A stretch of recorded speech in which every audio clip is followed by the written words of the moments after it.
Eli hyvää huomenta kaikki täällä paikan päällä sekä siellä etäyhteyden päässä tilaisuutta seuraaville. Minä olen Jenny Suominen, Talenttian yhteiskuntavaikuttamisen johtaja, ja tällaisilla lyhyillä juonnoilla vien tilaisuuttamme tänään eteenpäin. Ja tilaisuuden varsinaisesti saapuu avaamaan kansanedustaja Helena Marttila. Lämpimästi tervetuloa.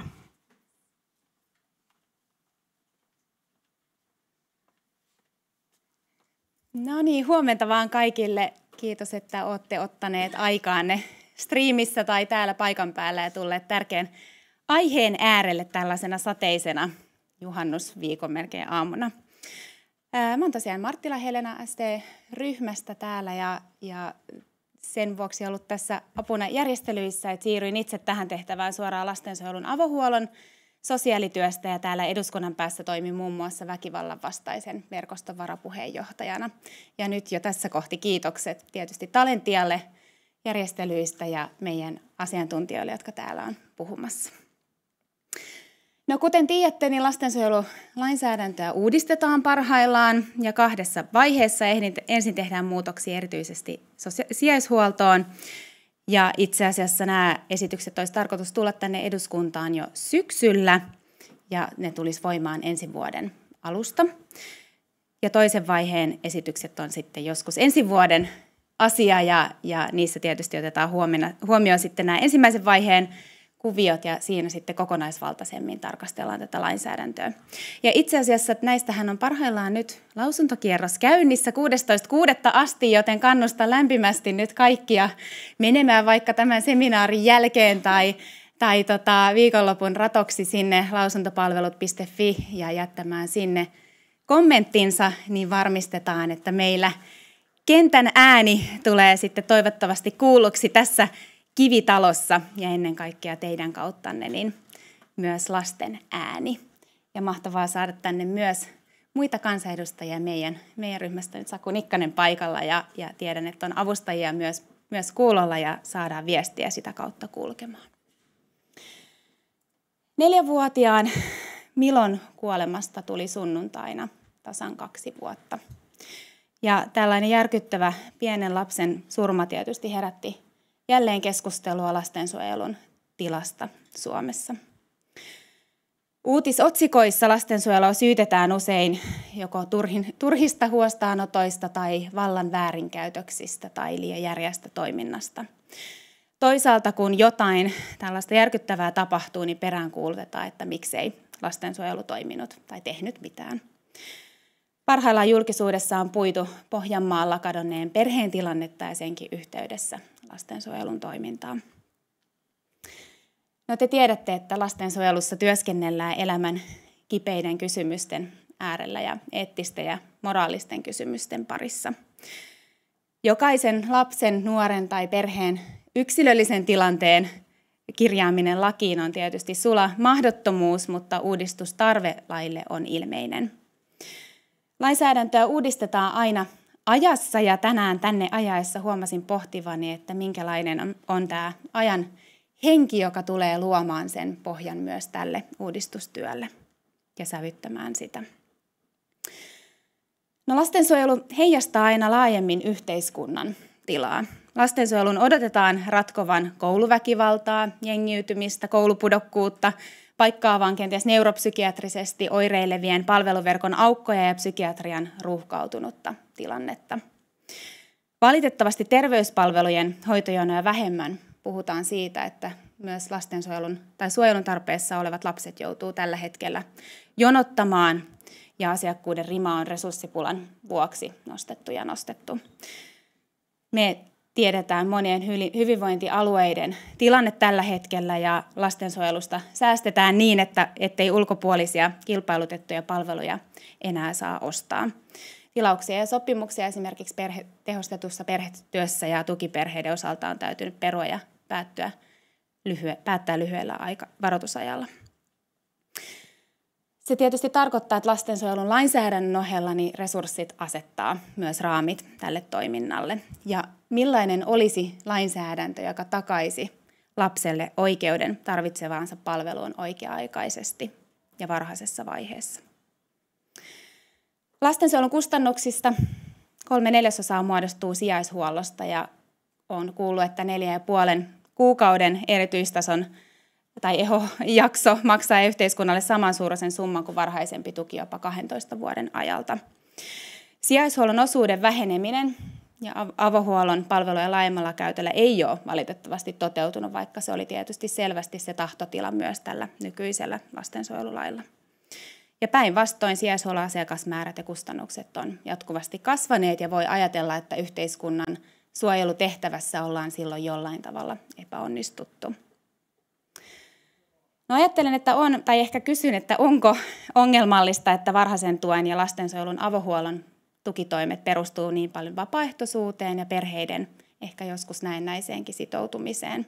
Huoltaja voi tietysti kieltäytyä esimerkiksi perhetyöstä tai jopa tapaamasta sosiaalityöntekijää ja silloin ainoiksi keinoiksi ehkä jää sitten tämmöinen viranomaisten välinen yhteistyö. Hallinto-oikeus kuitenkin tietysti edellyttää vahvaa näyttöä erityisesti vastentahtoisille toimille ja näin toki kuuluukin olla silloin, kun käytetään järeätä julkista valtaa. Ja tiedämme, että huostaanoton valmistelukaan ei tietysti suojele lapsia silloin, kun prosessit on pitkiä ja käsittelyaikoja joutuu odottamaan. No millaisia valtuuksia lastensuojeluviranomaisilla tulisi olla tilanteessa, jossa vanhempi ei ole halukas yhteistyöhön ja kotiolosuhteiden varmistaminen on siten haastavaa tai jopa mahdotonta? Erityisesti pienten lasten ja varsinkin vauvojen kohdalla lastensuojelun käytännöissä usein painotetaan muiden tukitoimien kokeilua ennen huostaanottoa. Kuitenkin juuri kaikkein pienimmät lapset on riippuvaisimpia heitä hoitavista aikuisista. Aina ei riitä, vaikka vanhempi kuinka rakastaisi tai yrittäisi parhaansa, vaan on pystyttävä tarjoamaan ihan perusasioita. Riittävää ravintoa, huolenpitoa, hygieniaa, päihteetön ja väkivallaton kasvuympäristö. Ja ajattelen, että lastensuojelulakia nyt uudistettaessa meidän tulisikin käydä keskustelua siitä, että ovatko huoltajan ja lapsen ja lastensuojelun viranomaisten oikeudet oikeassa suhteessa, erityisesti kun on kyse alle kouluikäisten lasten suojelemisesta. Uskon, että täällä on monia ammattilaisia tänään paikalla ja muita, jotka tietää, että lasten kaltoinkohtelua ja perheväkivaltaa tapahtuu Suomessa joka päivä. Mielenterveys- ja päihdeongelmien ja taloudellisen ahdingon lisääntyessä on arkijärjelläkin ajateltuna todennäköistä, että myös perheväkivallan riski ja lastensuojelun tarve yhteiskunnassa lisääntyy entisestään. Tutkimuksista tiedetään, että myös perheiden köyhyys lisää lastensuojelun kuluja. Kukaan ei ole hiljaisempi kuin väkivaltaa kohdannut lapsi. Senkin vuoksi iloitsen siitä, että olette tuomassa sitä ääntä tänne ja toivottavasti viette myös sinne lausuntopalvelut.fi-sivuston kautta ja pysähdytään tänään sen äärelle, että miten me päättäjät täällä voitaisiin suojella näitä lapsia. Kiitos.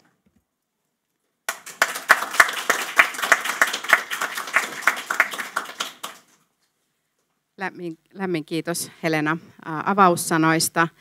Ja seuraavaksi siirrymme niin sanottuun keynote-puheenvuoroon, jonka esittää ylisosiaalineuvos Aulikki Kananoja. Aulikki on sosiaalialan vaikuttaja ja ylisosiaalineuvos, joka tunnetaan erityisesti pitkäaikaisesta työstään sosiaalihuollon kehittäjänä ja johtajana. Ja ensimmäinen ylisosiaalineuvoksen nimikettä hallitseva henkilö. Kiitos Aulikki, että olet päässyt tänään paikalle ja tervetuloa.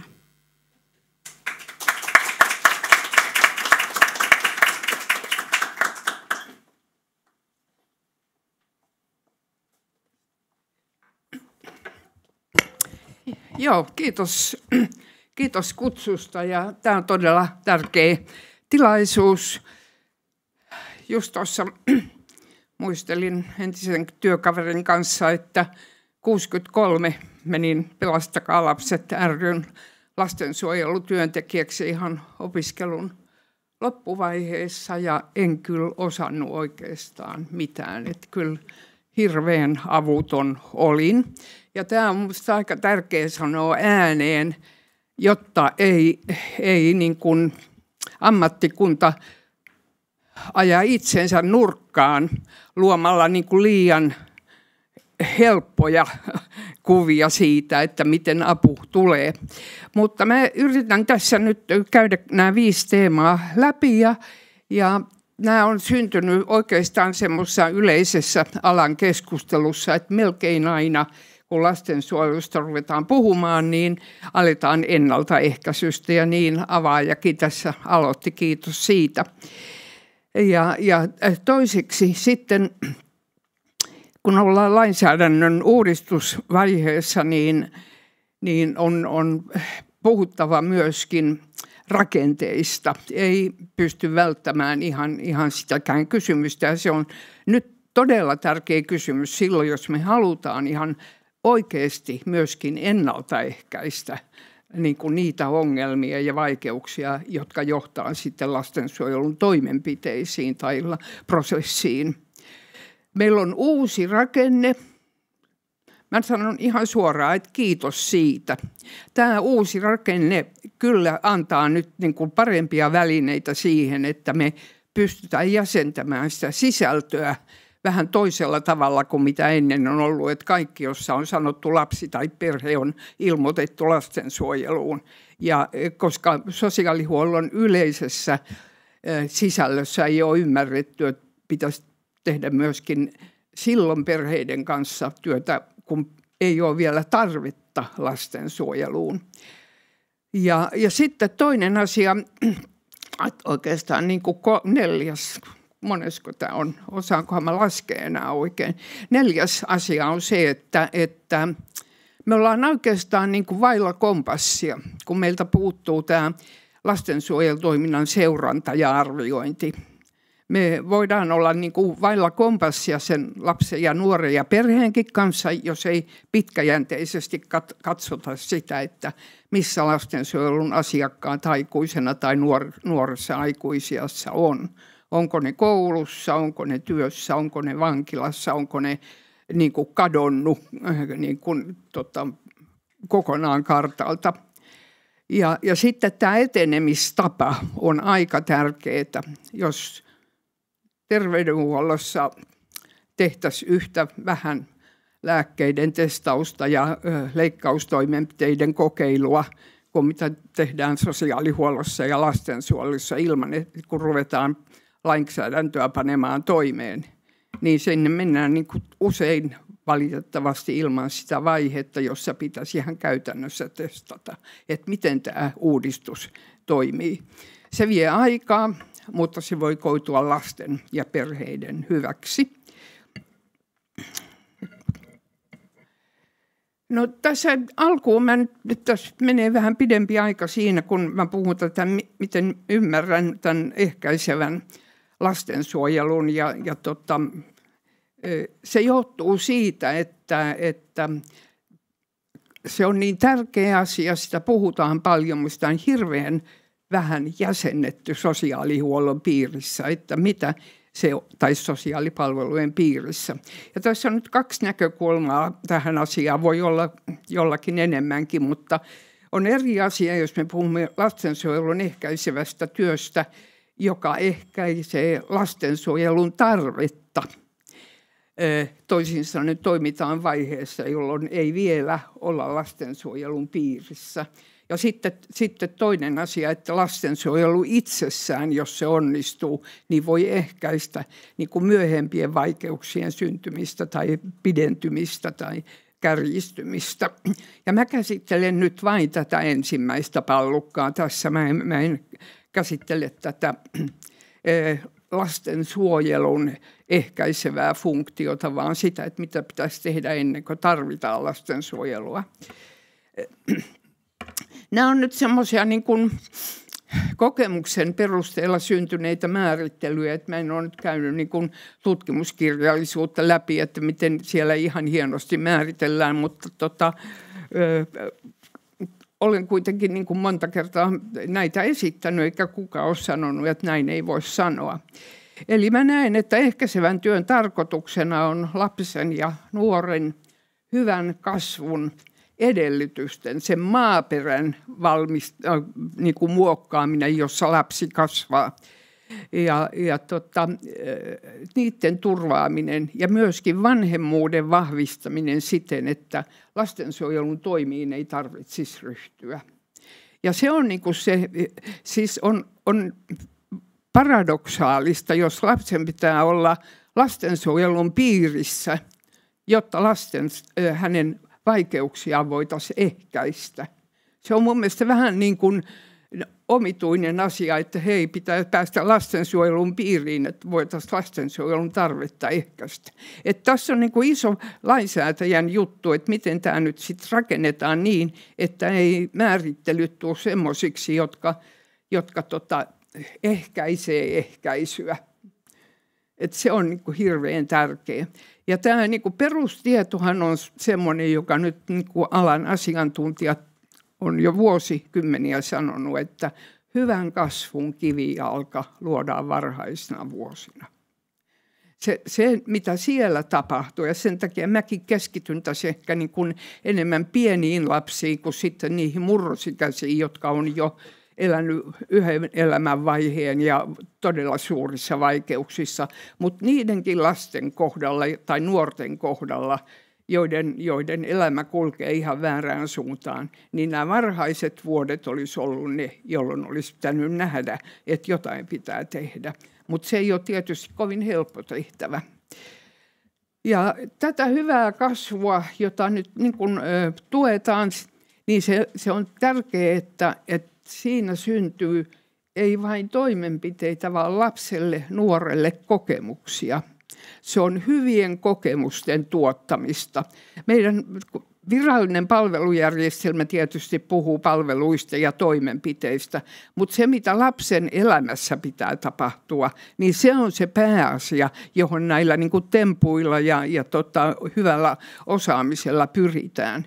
Ja se on tietysti niin kuin pienen lapsen kohdalla hirveän tärkeää, että se on turvallisuus. Sulla täytyy olla joku turvallinen aikuinen ympärilläsi, joka niin kuin, hyvä, jos niitä on kotona monta tai kaksikin, mutta silloin kun kotona ei ole turvallisia aikuisia, niin se täytyy löytyä sieltä niin kuin jostakin lähiyhteisössä. Se voi olla tietysti mummo, se voi olla joku päiväkodin opettaja jossakin vaiheessa, tai se voi olla kuka tahansa, niin kummitäti tai kummisetä, kuka onkin. Mutta ammattilaisen tehtävä on huolehtia siitä, että jokaisella lapsella on joku turvallinen aikuinen. Joskus se on sitten sosiaalityöntekijäkin, mutta se ei tarvitse aina olla ihan sosiaalityö. Hyvä, jos se löytyy siitä lähiyhteisöstä muutenkin. Ja sen lisäksi, että on turvallisuutta, pitää olla niin kuin hyväksyttyä. Sä oot kiva lapsi. Ja vaikka sä oot tottelematon välillä ja kiukuttelet, niin siitä huolimatta sun isä tai äiti tai se turvallinen aikuinen tykkää susta. Ja pitää hyväksyä se asia, että ei ne lapset aina niin helppoja ole. Mutta sitten tarvitaan tietysti tässä ehkäisevässä työssä, riippuen siitä, mistä ikäkaudesta puhutaan, niin myöskin lapsi tarvitsee taitoja ja osaamista, jotka sitten muovaa hänen identiteettiään kohti sitä teini-ikää ja nuoruutta. Ja se, mikä nyt niin kuin sitten on tämmöinen jo melkein kulunutkin sanonta, on se, että lapsi tarvitsee paitsi rakkautta, niin myöskin rajoja. Ei kukaan niin kuin voi kuvitella, että joku kiukutteleva uhmaikäinen pyörittää koko perhettä.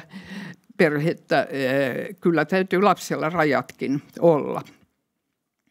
Ja vielä toinen dia tästä ehkäisevästä työstä, että sitä on niin kuin hyvin jäsennetty tätä ehkäisevän työn niin kuin sisältöä esimerkiksi tuossa itsemurhien ehkäisyprojektissa aikanaan kauan sitten, jolla projektilla oli hyvät tulokset.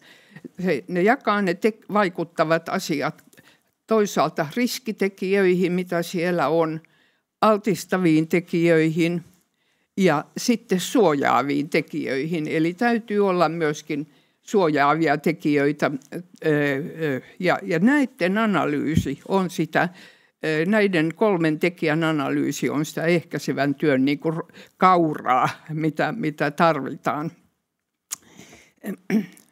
siellä tietysti niin kuin pyritään tunnistamaan ne riskitekijät ja altistavat tekijät. Mä en ole niitä nyt tässä tarkemmin niin kuin jakanut tuossa seuraavassa diassa, niitä vähän enemmän on kuvattu. Mutta sitten tärkeää on nimenomaan tämä suojaavien tekijöiden niin kuin rooli. Ja jos omat vanhemmat tai oma vanhempi ei kykene niin kuin ikään kuin toimimaan semmoisena suojaavana kilpenä lapsen kehitykselle, niin silloin tietysti täytyy tehdä sitten jotain muuta, tulla ammatti-ihmisten siihen auttajaksi. No tässä on, nämä on nyt esimerkkejä, että mä en näihin ehkä sitten hirveän pitkään meni, kun nämä on teille tuttuja asioita ja ne on näissä dioissa nähtävissä, mutta siellä on siis tietysti tämä ensimmäisenä tämä turvallisten aikuisten puuttuminen ja myöskin jos vanhemmilla on jo pitkä oma ylisukupolvinen historia erilaisissa vaikeuksissa, jopa Helsingissäkin mä kerran kysyin meidän kokeneelta sosiaalityöntekijältä tämmöisessä laitosyksikössä toimivassa, että onko teillä kovin paljon toisen polven asiakkaita, niin sanotaan, että ei, meillä on kolmannenkin polven asiakkaita ja on muuta. Ja se on tietysti hälytysmerkki heti ensimmäinen. Ja sitten nämä tämmöiset parisuhteen vaikeudet, jotka usein näissä ongelmat perheissä, jos nyt niin voi sanoa, niin ratkaistaan väkivallalla. Ja se on se, joka ei sitten näy aina ulospäin, ei edes kulje niin kuin taloudellisen tilanteen mukaan. Esko Varilo, joka oli kokenut lastenpsykiatri, sanoi mulle kerran jossakin konsultaatiossa, että lapsen paras koti on vanhempien hyvä parisuhde. Ja tämä on kyllä hyvä pitää mielessä. Mutta sitten myöskin se, että kuinka halukkaita vanhemmat on niin kuin työskentelemään tai vanhempi on halukas työskentelemään muutoksen kanssa, niin se tietysti vaikuttaa aivan olennaisesti tilanteeseen. Tässä on nyt näitä suojaavia tekijöitä lueteltu useamminkin. Nämä turvalliset aikuiset on mainittu jo monta kertaa. Mutta siis se mikä nyt, niin kuin, minkä viestin mä haluaisin kyllä niin kuin tässä antaa myöskin lainsäätäjälle, että kyllä niin kuin tarvitaan todella sitä ennen lastensuojelun tarvetta tätä työskentelyä vanhempien kanssa. Ja se on semmoinen, jota meidän varmaan ammattikunnankin täytyy niin kuin miettiä, että onko meillä niin kuin riittävästi kokemusta ja osaamista. Mä tiedän, että eri puolilla maata, esimerkiksi Turun seudulla, on kehitetty valtavan hyviä tämmöisiä niin kuin perheen ja vanhempien kanssa työskentelyn muotoja, jotka on niin kuin ehkäisevää työtä, mutta kun tämä entinen järjestelmä ei oikein liikutellut tätä tietoa näin horisontaalisesti kunnasta toiseen, niin nyt pitäisi ottaa tämä uusi rakenne niin kuin käyttöön sillä tavalla, että nämä hyvät käytännöt myöskin niin kuin leviäisi.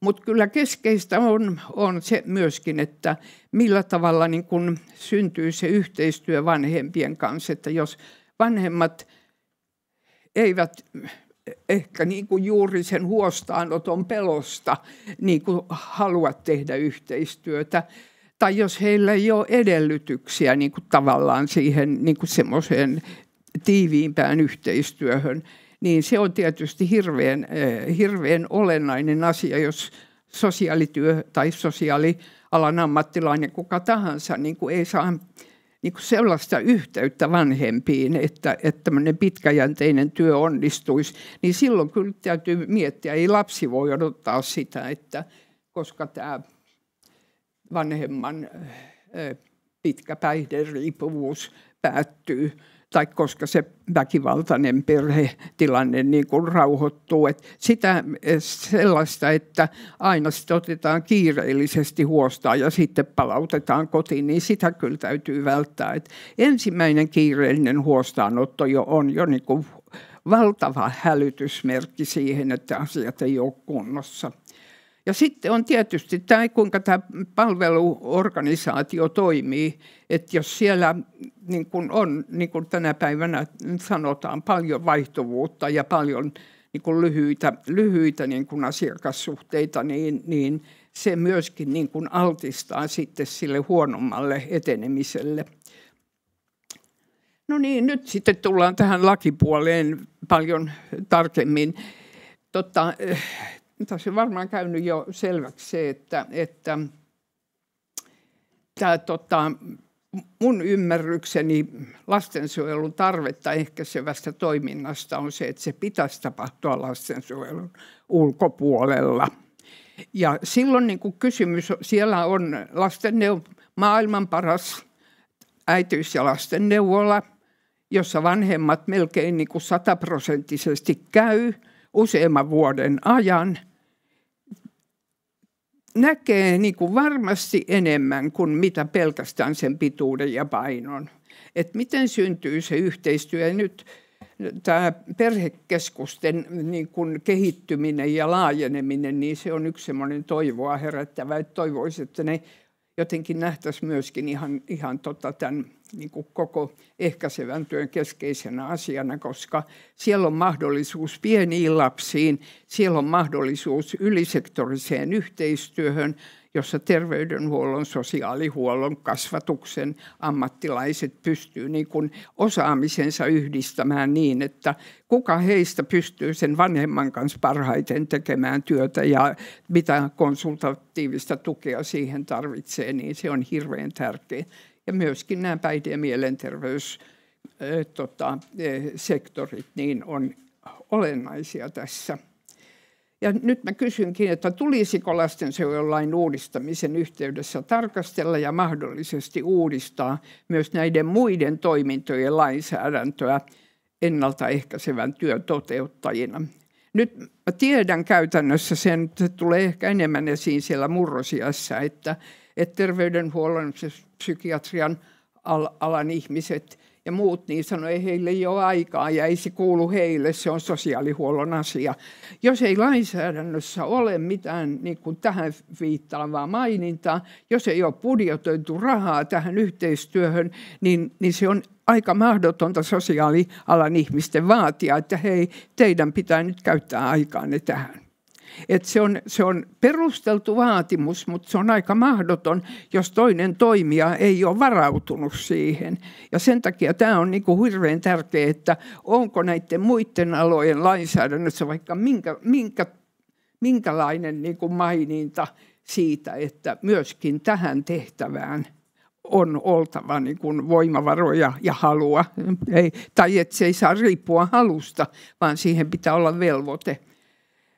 Ja sitten kun on tämmöinen monitoimijainen verkosto, johon tullaan kohta, niin siellä tietysti on tärkeää, että jollekin taholle nimetään se vastuu. Mutta se ei tarvitse aina olla siis sosiaalihuolto. Jos perheneuvolassa esimerkiksi on pitkäjänteistä työtä jonkun perheen kanssa, niin kyllä he voisivat silloin ottaa myöskin sen. Kuka tekee sitten päätöksen, niin se on sitten näiden juristien asia niin kuin katsoo, että kellä on niin kuin riittävät edellytykset niin kuin tehdä päätöksiä, mutta siihen varmaan sitten ehkä tässä tilanteessa tai muuten. No sitten toinen iso kysymys on, joka on niin kuin musta tämän lainsäädännön kannalta tai tulevan lainsäädännön kannalta ihan keskeinen, on se, että kun lastensuojelu on tämmöinen niin kuin sisältönsä puolesta monialainen tehtäväalue. Siellä on tietysti niin kuin nämä pienen lapsen fyysiset ulottuvuudet, painot ja pituudet ja sairaudet. Sieltä tulee nykyään neurologiset asiat niin kuin hirveän paljon esiin. Sieltä tulee tietysti mielenterveysasiat, joko lapsen tai vanhemman. Sieltä tulee muuta. Niin oikeastaan viittasinkin jo tässä, että miten tämä hyvinvointipalvelujen nykyisin hyvin sektoroinut ja sementoitunut rakenne palvelee sitä, että nämä eri osaajat osaisi liittää oman osaamisensa yhteen. Et kysymys ei ole siitä, että istutaanko samoissa kokouksissa eikä että kokouksissa istuu, vaan mietitään sitä, että toi osaa tuota, tuo osaa tuota, ja sitten on se joku nimetty vastuuntaho, joka kutoo sen kokonaisuuden yhteen. Sori, nyt menee ääni. Ja tässä mä sitten kysyn, että tarvitaanko tähän lainsäädäntöä, tähän niin kuin tämmöiseen poikkisektoriseen työhön tai eri ammattialoja, eri hallinnonaloja ja muuta niin kuin yhdistävään niin kuin lähestymistapaan jotakin lainsäädäntöä. Ja kysymys on myöskin siitä, että vai onko se tämmöinen soten yleinen tarve, että se ei pitäisi olla niin kuin erikseen lastensuojeluun, vai onko lastensuojelussa jotain semmoisia piirteitä, että vaikka siitä säädettäisiin yleisenäkin tämmöisenä yhteistyöverkon niin kuin kysymyksenä, niin silti vielä pitäisi olla sitten lastensuojelussa joku maininta tästä, että niin kuin tähän niin kuin suuntaan kuljettaisiin. No sitten ei viimeksi tietenkään, vaan tulee tämä seuraavana tämä hyvinvointialueen ja YTAn tehtävien jäsentäminen ja yhteistyö. Se on niin kuin sellainen, joka tänä päivänä varmaan askarruttaa kenttää, että mitä tekee hyvinvointialue ja mitä tekee sitten YTA-alue. Ja se, mitä mä tässä nyt olen niin kuin pannut noita esimerkkejä, niin älkää nyt ottako sitä, että tämä on niin kuin suora lainsäädännön pohja, vaan siis tämä on niin kuin se, mitä mä itse mietin, että jos olisin vielä työelämässä, niin mitkä asiat siellä niin kuin on tärkeitä. Ja totta kai vähän niin kuin myöskin tätä terveydenhuollon porrastusta niin kuin vertailin. Ja nyt niin kuin aika tärkeää on nyt niin kuin hyväksyä se tosiasia, että lastensuojelutyössä ja koko sosiaalihuollossa tämä niin kuin toiminnan vaativuuden mukainen jäsentäminen ja toiminnan porrastaminen on uusi asia. Ja mä tiedän, että jotkut kipuilee tämän kanssa aika paljon, että mikä nyt on yleistä, mikä on esimerkiksi sosiaalihuoltolain mukaista niin kuin lapsiperheiden sosiaalityötä. Ja missä kohtaa tulee se kohta, että on lastensuojelu. Ja tämän arvioinnin ja tämän arviointipisteen niin kuin käsittely täytyy jossakin määritellä. Nyt mä kuulin Hollannista juuri, että siellä koskaan ei yksi työntekijä päätä niin kuin lastensuojelun piiriin, vaan siellä on tiimi. Tai huostaanotoista aina tiimi. Mä en sano, että tämä on mikään malli meille, mutta nyt niin kuin pitäisi aika ennakkoluulottomasti miettiä se, että minkälainen asiantuntemus pitää olla, kun esimerkiksi päätetään, että nyt ei enää pärjätä sosiaalihuoltolailla, vaan on katsottava lastensuojelu. Ja se ei ole nyt arvovaltakysymys. Eri asia on se, kellä on sitten hallinnollinen oikeus tehdä päätös tai keillä on. Mutta se, että oleellista on se, että mikä asiantuntemus siinä vaiheessa on käytettävissä. Onko sosiaalityöntekijällä riittävästi ymmärrystä lapsen kasvusta ja kehityksestä tai mielenterveysongelmista vai näin. Ja musta se on niin kuin, että kun nämä menee helposti sekaisin, että mitä osaamista ja ymmärrystä siinä arvioinnissa tarvitaan ja kuka tekee sitten hallinnollisen päätöksen, niin nyt niin kuin pitäisi purkaa tämä dilemma ihan avoin. Mä oon tässä nyt vaan esimerkinomaisesti maininnut, että mä toivon, että YTA-alueella on myöskin esimerkiksi isoissa kaupungeissa myöskin sen YTA-alueen asiakastyötä, jota saattaa tulla esimerkiksi näissä vaikeissa nuorten kysymyksissä, joissa pitää olla, jota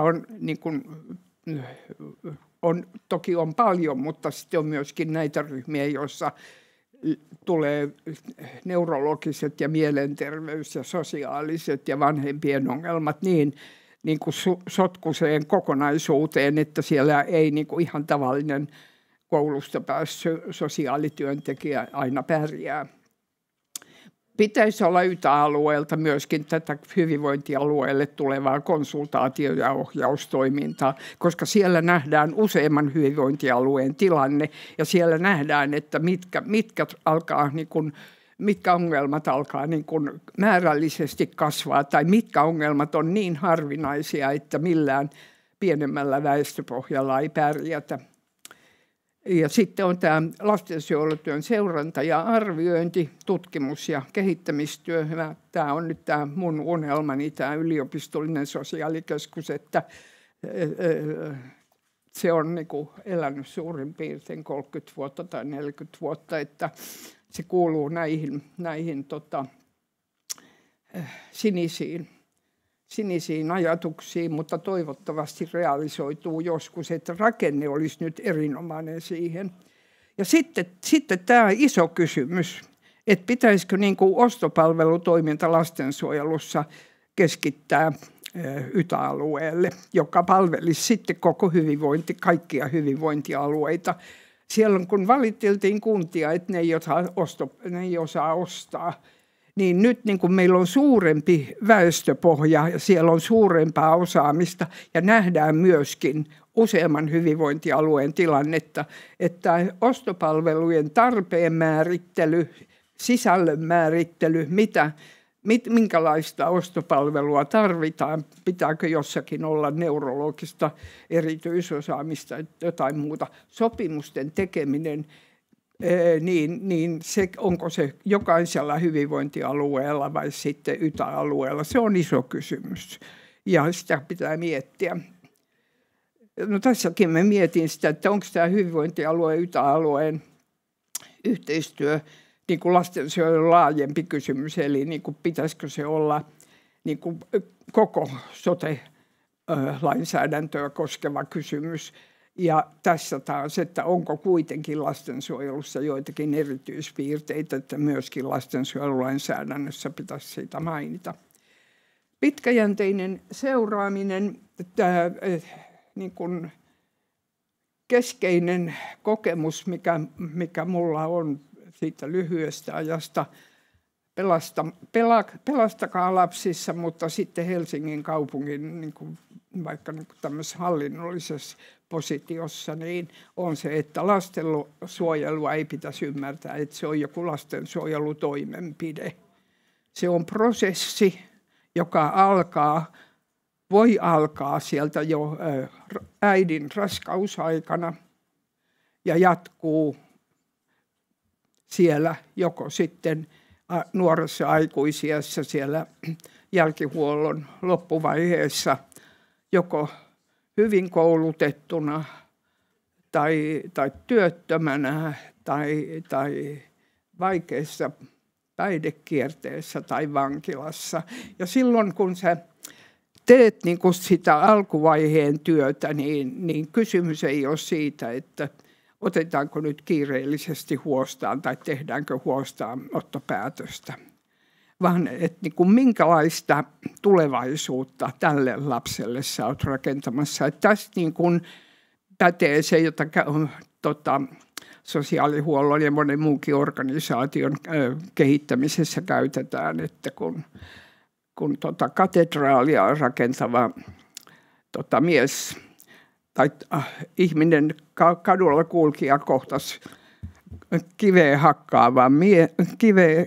hakkaavan miehen siellä, olkoon nyt sitten vaikka Pariisissa tai Kölnissä tai missä tahansa. Ja hän kysyi, mitä sä teet, niin sanoi, että hän rakentaa katedraalia. Ei niin, että hän hakkaa kiveä. Eikä niin, että sosiaalityöntekijä tekee lastensuojelutoimenpiteitä, vaan rakentaa hyvää tulevaisuutta tälle lapselle. Ja se on niin kuin sen seurannan idea.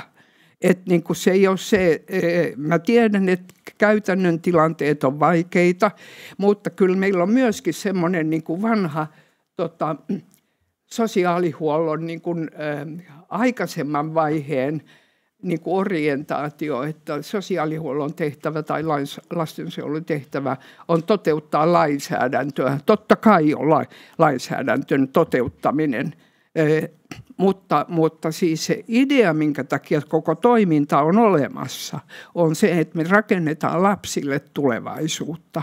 Ja se on ilman muuta, jos et sä seuraa sitä lasta, se kuinka se käytännössä toteutuu, niin älkää tähän muutaman minuutin vaatikon vastauksia siitä, se on iso kysymys. Mutta koko ammattikunnan identiteetille se on ihan keskeinen kysymys. Teetkö sä toimenpiteitä vai rakennatko sä niille ihmisille hyvää elämää, turvallista tulevaisuutta, jotka on sun asiakkaana? Ja tämä seurantaa tarvitaan tietysti asiakkaiden kohdalla, hyvinvointialueiden vastuulla ja sitten jopa valtakunnan tasolla. Kyllä ministeriöilläkin pitäisi olla ja eduskunnallakin niin kuin joku vastuu siitä, että kun laki säädetään, niin sitten seurataan, että toteutuuko se niin kuin semmoisen hengen mukaisesti, ettei vaan, että onko tehty lakisääteiset toimenpiteet, vaan että minkälaista tulevaisuutta on rakennettu. Ja tämä on nyt tämmöinen yksityiskohta, että pitäisikö olla niin, että aina kun lastensuojeluasian käsittely päättyy, niin siihen kohtaan pitäisi edellyttää semmoinen tilannearviointi, että mikä tämän lapsen tilanne nyt on, kun lastensuojelutyö päättyy. Mä tiedän, että tässä on hirveä määrä käytännön kysymyksiä ja esteitä, mutta aina voi niin kuin unelmoida. Ja sitten just se, että tämä joka on, että riittäisikö se, että tehdään niin kuin päätökset siitä kokonaista. Että tässä me oletamme, että pitää tämän tavoitteen hyväksi edetä näin, vai tehdäänkö sitten vielä joka tempusta niin kuin erikseen hallinnolliset päätökset, riittääkö se kokonaisuus. Siinähän tulee muutoksia, niin kuin tiedetään elävässä elämässä hirveän paljon, että nämä ei ole niin kuin mitään yksinkertaisia, kyllä ei kysymyksiä, vaan pohdittavia. Ja nimenomaan myöskin se, että mitä hyvinvointialueelta tai valtiolta pitäisi niin kuin edellyttää. Sitten tullaan tähän kokeilujen juttuun. Ja tämä on niin kuin semmoinen nimenomaan niin kuin se, mähän olin puheenjohtajana siinä työryhmässä, missä käsiteltiin tätä niin kuin surullista Eerika-tapausta täällä Helsingissä. Ja siellä syntyi hirveän paljon, niin kuin se, no tietysti on jääviä arvioimaan, mutta hyviä ehdotuksia, joista osa on toteutunut, osa ei. Ja nyt tällä kokemuksella vielä niin arvioisin, että jotkut niistä ehdotuksista olisi semmoisia, että niitä ei millään voi niin kuin panna suoraan käytäntöön ennen kuin on kokeiltu, että miten ne ihan käytännön lastensuojelu niin kuin työssä toimii. Ja se, että kuinka niin kuin tämmöiseen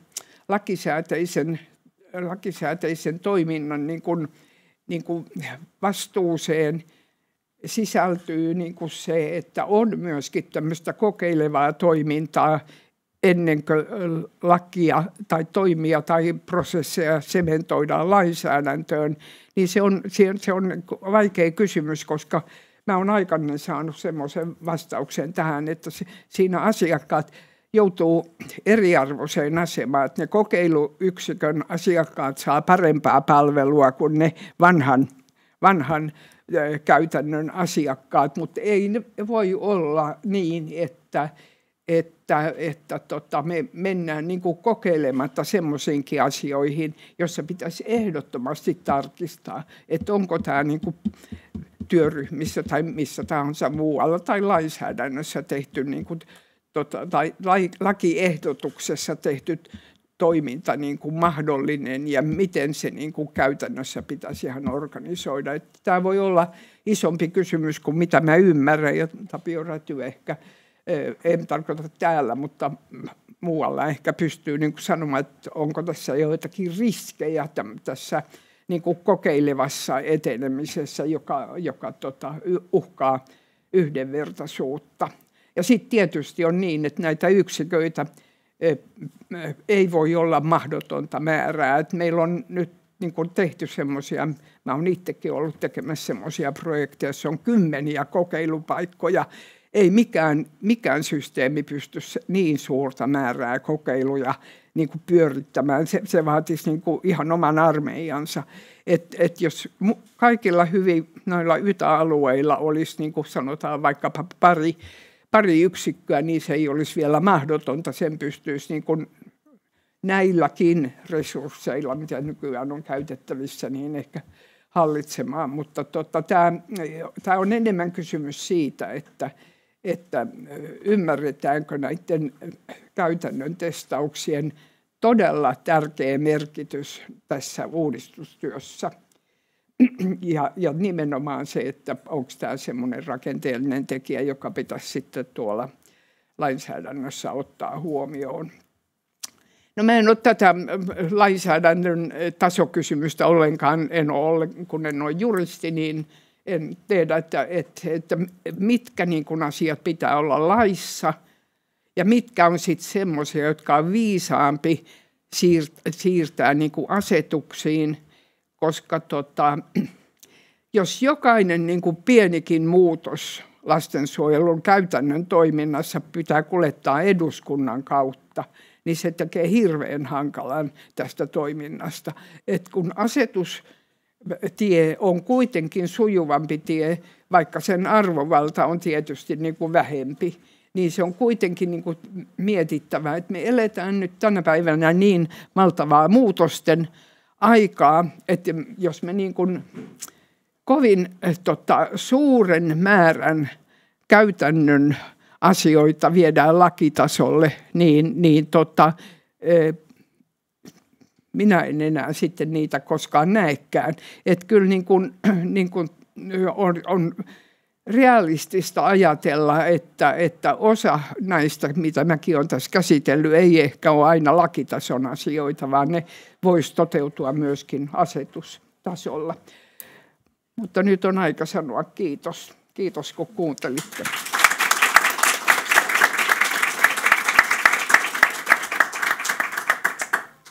Suuret kiitokset puheenvuorosta, ylisosiaalineuvos Aulikki. Ja mä muistutan tässä kohtaa, varmasti monelle meistä herää se halua kommentoida tai kysyä jo tässä kohtaa, että meillä on mahdollisuus kuultuamme kaikki asiantuntijapuheenvuorot keskustelulle, ja siihen voi osallistua sitten täällä paikalla olijat sekä sieltä etäyhteyden kautta lähettämällä kysymyksiä siellä chatin kautta, mutta mennään niihin kysymyksiin vasta sitten, kun olemme kaikki puheenvuorot kuulleet.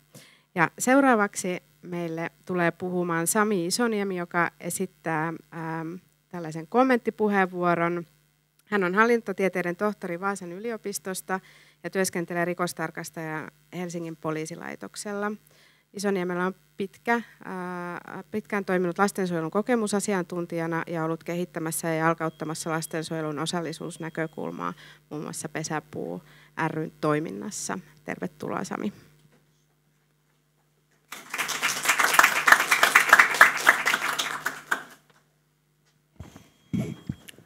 No niin, huomenta. Aulikki pisti mut hankalaan paikkaan, kun tyhjensi pajatson. Mutta kokeillaan kommentoida tästä.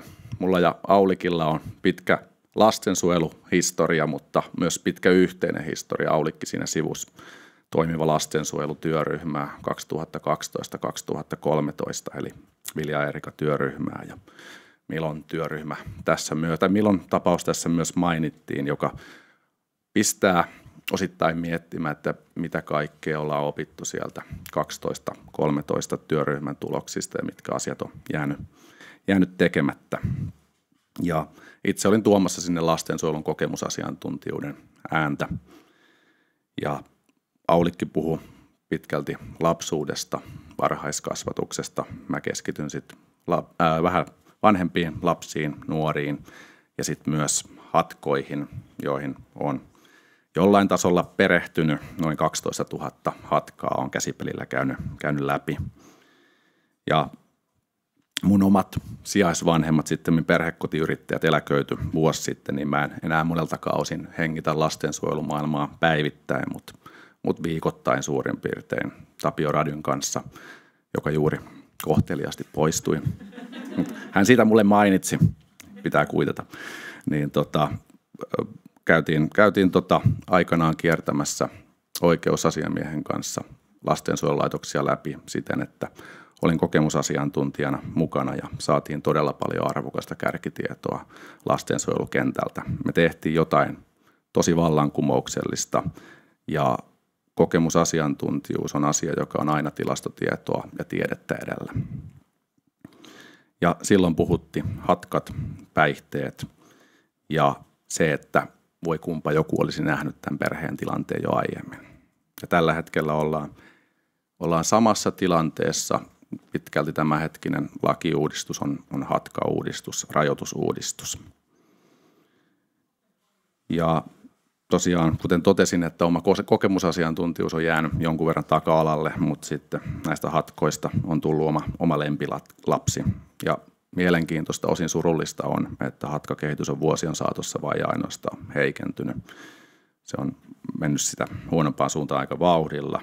Ja muut lastensuojelun mittarit osoittaa maltillisempia lukuja, mutta ei suinkaan hyviä lukuja nekään. Ja nykyään kuullaan enemmän kokemusasiantuntijoita kuin ikinä. Valtakunnallisesti on käynyt 17 eri hanketta, ryhmää, ainoastaan Pohjanmaa ja Keski-Pohjanmaa, katvealueita. Mutta mä mietin, että näkyykö se kokemus ja se kärkitieto, niin näkyykö se lainsäädäntöhankkeissa, näkyykö se siinä isossa suunnanmuutoksessa, mitä me haetaan. Eli otetaanko se kokemus aidosti vastaan, kuullaanko, kumpaa verbiä käytetään. Hyvinvointialueet on todella hyvin mukana, ne on sitoutuneita ja kuuleminen on kaiken kattavaa, eli kuullaan lapsia, kuullaan nuoria, kuullaan myös vanhempia. Käytännöt hakee yhä muotoaan ja se, että me saataisiin se ääni todellisesti kuuluviin, varsinkin siinä ennaltaestävässä puolessa. Eli se, että voidaanko sieltä kokemuksesta hakea jotain, että me saataisiin tämä kehitys katkeamaan. Tarpeet on samat kuin silloin 10-15 vuotta sitten. Ne tarpeet on hyvin inhimillisiä. Kumpa joku kohtaisi, joku kuulisi ja ottaisi kopin siitä. Nyt lausuttavana oleva hallituksen esitys keskittyy lapsen oikeuteen, tasapainoiseen kehitykseen ja erityiseen suojeluun, kasvatukselliseen rajaamiseen ja hatkoihin. Se omalta osaltaan kuvastaa sitä, että edelleen meidän lastensuojelukehitys on kriisiytynyt. Me lähdetään hakemaan väliintulon muotoja. Esitys kattaa myös uuden valtion koulukotien yhteyteen perustettavan lastensuojelulaitoksen. Nämä olisi asioita, joista nuorilla, vanhemmilla ja kentän äänellä olisi paljon sanottavaa. Ja kuten sanoin, se kuvastaa tämä esitys kriisiytyntä tilannetta.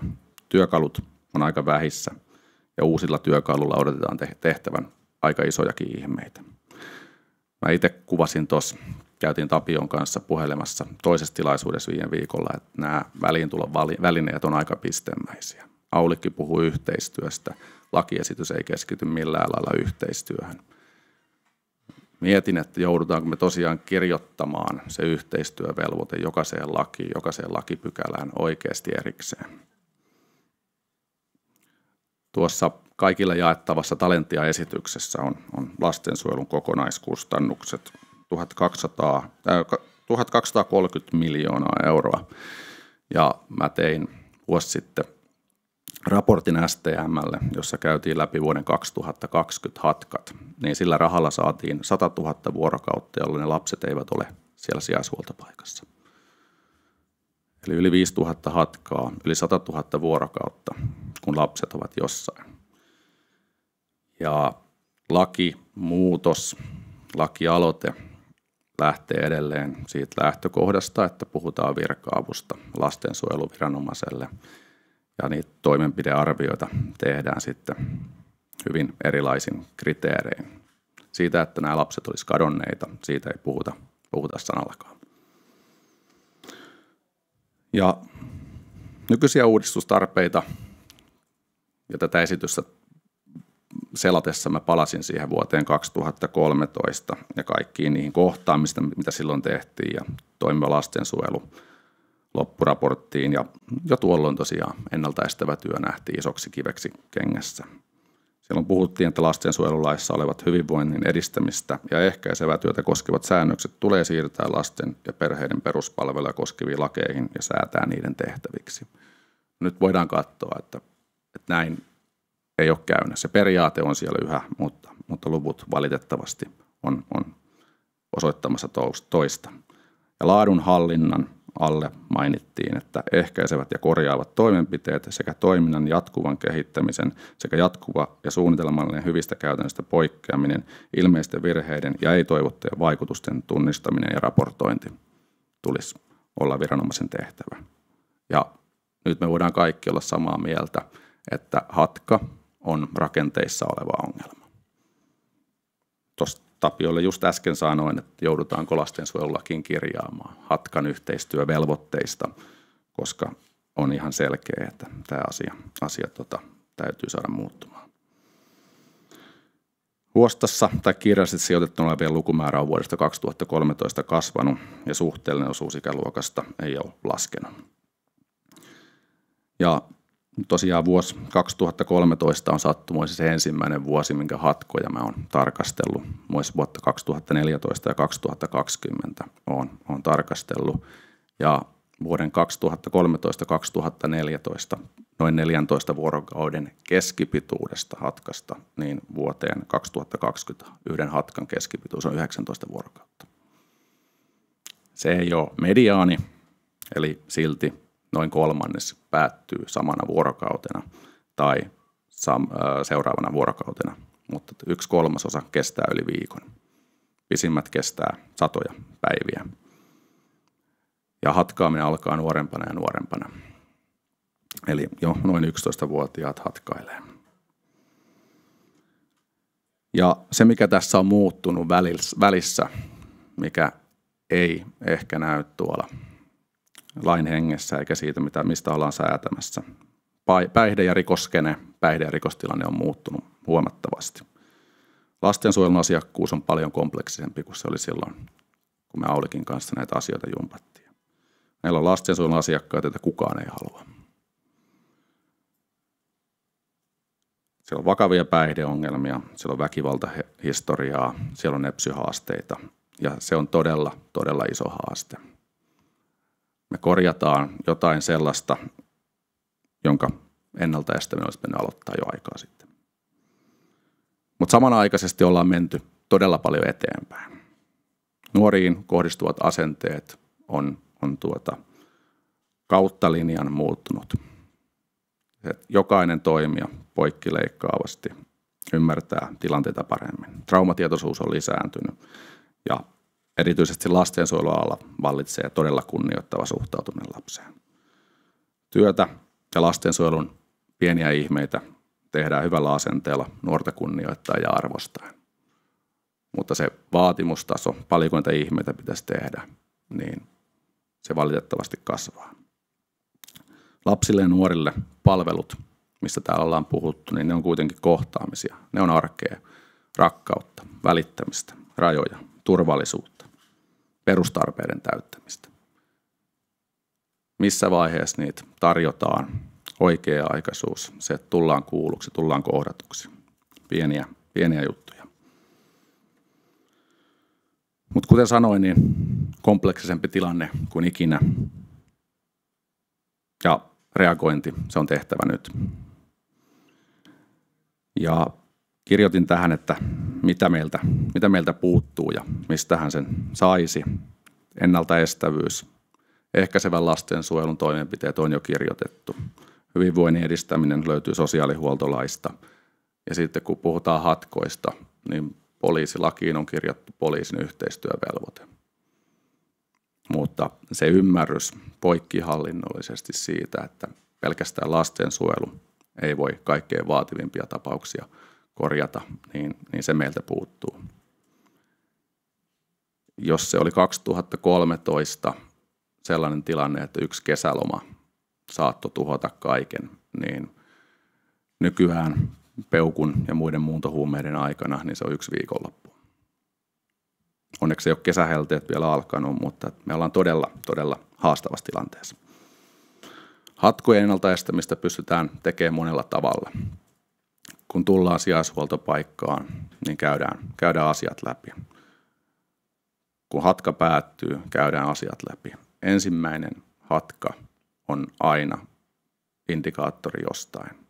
Koska se, joka hatkaa kerran, niin se suurella todennäköisyydellä hatkaa toisen kerran. Vuonna 2020 ne, jotka hatkas kerran, niin puolet heistä hatkas toisen kerran. Se, että voitaisiko tämä säätää esimerkiksi ankkuritiimien tehtäväksi, kokeiluja, mistä Aulikki puhuu, niin on ihan varteenotettava ajatus. Mitä myöhemmin väliintulo tapahtuu, sitä isompia ne haasteet on ja sitä vähemmän meillä on aikaa. Monessa tapauksessa odotetaan täysikäisyyttä, että joku muu ottaisi kopin. Samaan aikaan meillä tapahtuu kymmeniä hatkoja vuosittain, jotka päättyy siihen, että joku hatkaa itsensä täysikäiseksi. Poliisin järjestelmässä se virka-apukuulutus vaan passivoituu. Eli poliisin puolta kukaan ei kaipaa. Kaipaako palvelujärjestelmässä joku muu? En tiedä. Mutta kuulostaa järjettömältä yhtälöltä sen 1230 miljoonan euron kanssa, niin mistä me säästetään, kun me toimitaan näin. Lapset tarvii kohtaamisia. Lapsen tarpeet, sen löytäminen, niin ainoa tie siihen muutokseen on se, että kuullaan ja huomioidaan ne tarpeet. Miksi nuori käyttäytyy siten, kuin se käyttäytyy? Kompleksisia asioita, ne vaatii osaamista, ne vaatii moniammatillista yhteistyötä.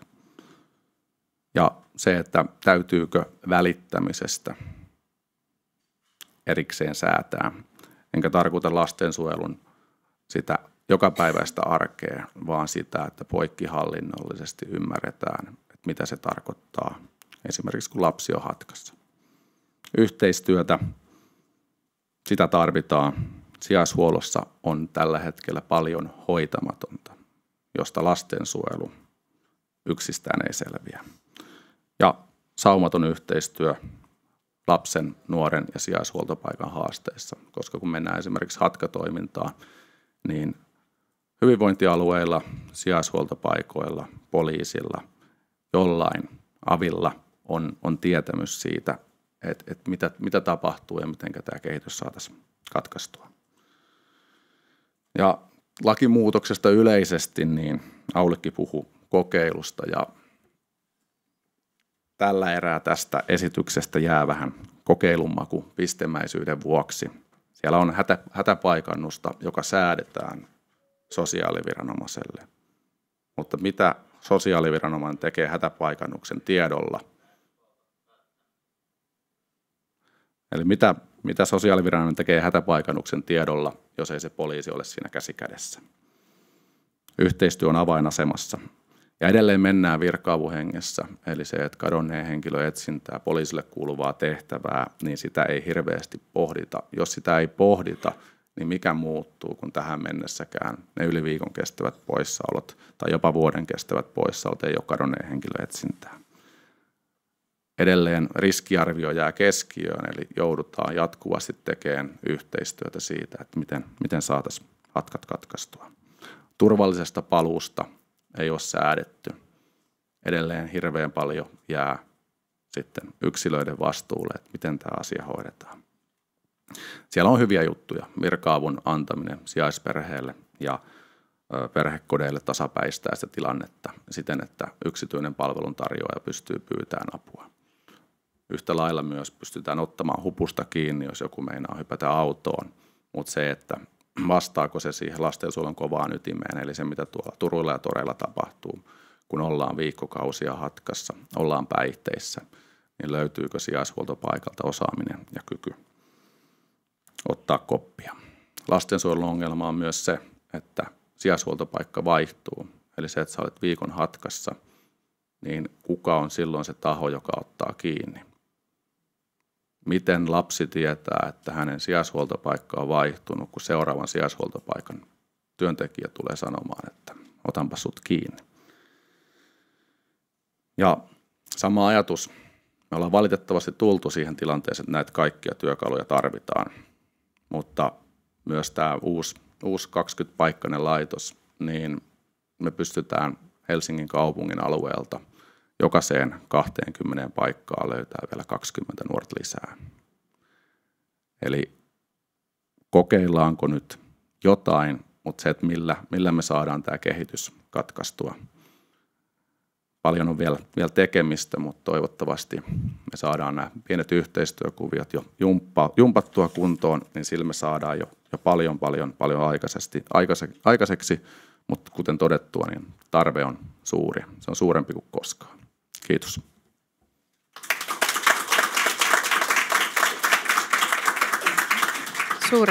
Suuret kiitokset Sami puheenvuorosta. Ja seuraavan kommenttipuheenvuoron esittää Tapio Räty, joka toimii esittelijäneuvoksena, on pitkän linjan sosiaalihuollon juristi, joka tunnetaan syvällisestä asiantuntemuksestaan sosiaalioikeuden kentällä. Hän on toiminut vuosikymmenten ajan vaativissa asiantuntijatehtävissä sosiaalihuollon lainsäädännön ja viranomaiskäytäntöjen parissa. Tervetuloa, Tapio.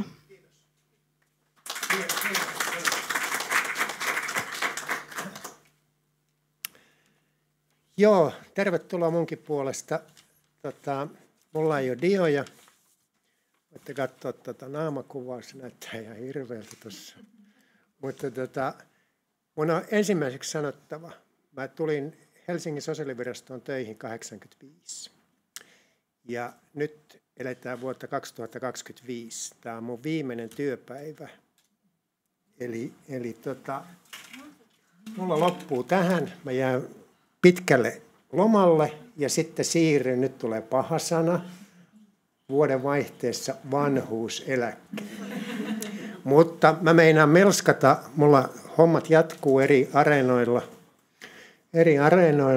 ja mä jatkan luennointia ja muutenkin, mutta siitä sitten myöhemmin. Mutta tämä on todella viimeinen päivä ja on hienoa olla täällä Aulikin seassa.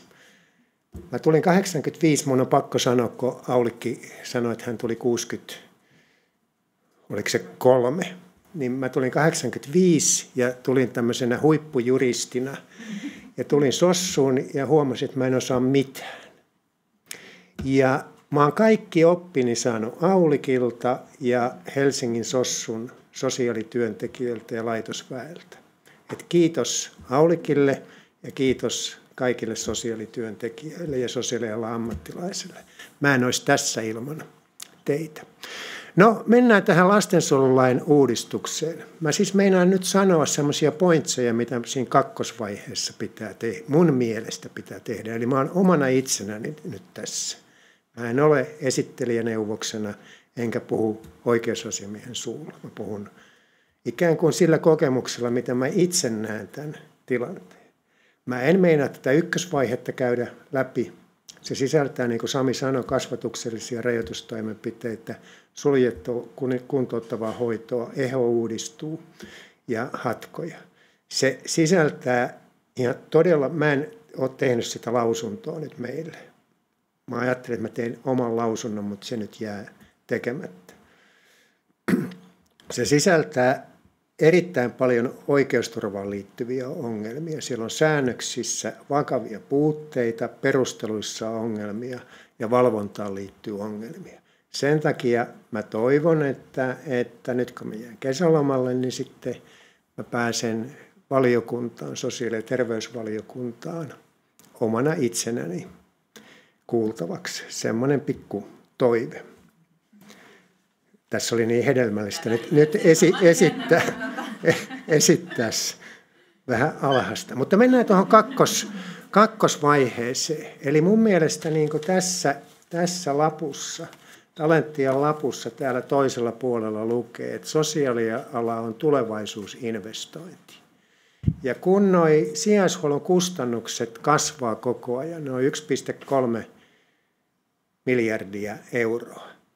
Niin mä vähän samaa, mitä tuossa tuli Aulikin puheessa, että meillä on hirveän paljon, meillä on 80% sijaishuollosta yksityisiltä palveluntuottajilta ostetaan. Niin missä me seurataan ostopalvelujen vaikuttavuutta? Ei missään. Meillä on siis Eho maksaa 900 € vuorokausihinta. Niin missä esimerkiksi? Eli se lähtee sieltä 200–2 000 € päivähinta. Niin miksei me seurata sitä vaikuttavuutta? Kun samaan aikaan me tiedetään, että meille tulee jälkihuoltoon nuoria, joilla on vakava päihdeongelma, koulut on rikkinäinen kouluhistoria, mielenterveysongelmat on pahentunut.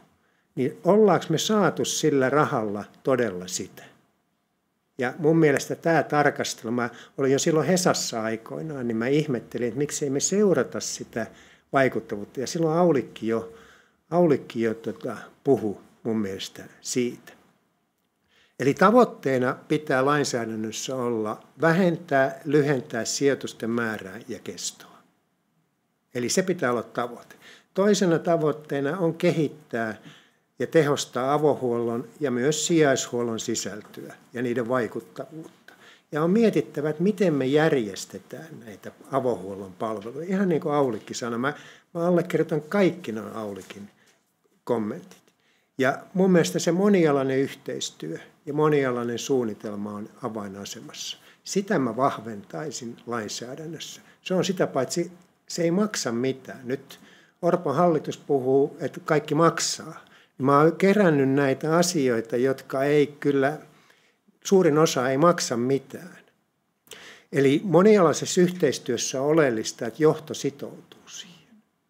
Jos johto ei sitoudu monialaiseen yhteistyöhön, niin siitä ei tule mitään. Meillä on hyvinvointialueet, jossa on sosiaali- ja terveys yhdessä. Tässä ei pitäisi olla ongelma. Meillä on pykälät sinänsä olemassa sosiaalihuoltolaissa. Eli pitää soveltaa, niin kuin Aulikkikin sanoi, että siellä pitää soveltaa eri lakeja, että ei pelkästään lastensuojelulakia. Sitten mun mielestä on tärkeää, että se on vähän vinoutunut se keskustelu siinä, että mun mielestä on tärkeää, että sosiaalityö on keskiössä. Nimittäin kun me puhutaan lapsista ja perhetyöstä, niin se sosiaalityö on, eli sosiaalityöntekijä on se moottori ja se pitäisi mun mielestä säilyttää. Ja mä itse, silloin kun mä olin Helsingissä, niin Aulikki puhui näistä tiimimalleista, mistä sä nyt väläytit. Ja mun mielestä se on ratkaisu siihen sosiaalityöntekijän niin kuin työmäärään muodostaa tämmöisiä tiimejä. Ihan samalla lailla meidän pitäisi muodostaa esimerkiksi terveydenhuollossa tiimiä. Meidän pitäisi ottaa koppia siellä kouluterveydenhuollossa, sitten terkkareissa, kasvatus- ja perheneuvolassa. Muodostaa, että siellä on lääkäri, sosiaalityöntekijä, kuraattori, psykologi, joka tekee tiiminä työtä, jolloin me voitaisiin vähentää sitä niin kuin erikoissairaanhoidon läheteähkyä. Erikoissairaanhoito ei pysty vastaamaan siihen. Meidän pitää siellä avohuollossa vastata niihin. Ja pyrkii mun mielestä tuomaan uudella tavalla niin kuin palveluja kotiin. Nyt käytännössä nämä palvelujärjestelmät on pirstaloitunut, niin perhe ja lapset niin joutuu hakemaan eri paikoista näitä palveluja. Ja se meidän pitää ratkaista. Ja se on sitä paitsi kustannustehokasta.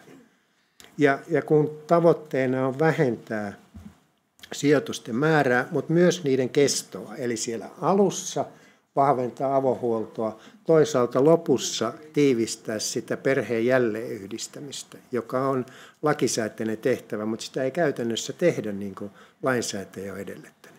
Sitä perheen jälleenyhdistämistä mä vahventaisin. Ja silloin mä esimerkiksi kiinnittäisin huomiota asiakassuunnitelmiin. Mä tekisin vanhemmuutta tukevan suunnitelman pakolliseksi. Se pitää tehdä avohuollossa, mutta sijaishuollossa, jossa se koko perhe tulee siihen mukaan, ei pelkästään se lapsi tai nuori. Hoito- ja kasvatussuunnitelma perhehoitoon. Mä en ymmärrä, miksei sitä sinne laiteta, jossa kuvataan se, jalkautetaan se asiakassuunnitelma. Asiakassuunnitelma säännöksiin on tehtävä myöskin muutoksia. On mahdollista lisätä asiakassuunnitelman velvoittavuutta. Ja sekään ei maksa siis Siinä on kysymys vaan, että miten sitä palveluja järjestetään. Ja siinä on taas pohjimmiltaan kysymys monialaisesta suunnittelusta, monialaisesta yhteistyöstä. Meillä on lastensuojelulaissa, nyt minulla ei ole lakikirjaa, mutta muistaakseni siellä 36 pykälän 2 momentissa on tämmöinen velvoittava säännös, joka pitää ottaa muualla sektoreissa huomioon. Me voitaisiin tehdä aivan hyvin esimerkiksi perheen jälleenyhdistämisessä, ikään kuin tuoda enemmän niin kuin lainsäädännöllä vähän pakottaa, mutta sekään ei taas maksa yhtään mitään, koska meidän pitää jo nyt tehdä sitä monialaista yhteistyötä, mutta sillä vaan ikään kuin saadaan se jengi tai ne asiantuntijatahot siihen yhteisen pöydän ääreen. No, mä miettisin, tässä ykköspaketissa olisi tietysti pitänyt miettiä myöskin sijaishuollon muotoja. Meillä on mahdollista järjestää sitä sijaishuoltoa eri tavoin. Mehän voidaan järjestää, otetaan nyt yksi esimerkki, esimerkiksi niin, että lapsen ikään kuin emopaikka on laitos tai perhe, mutta lapsi viettää aikaansa, harjoittelee sitä kotona oloa. Kuitenkin niin, että lapsi voi turvallisesti aina palata. Siellä on sänky siellä laitoksessa.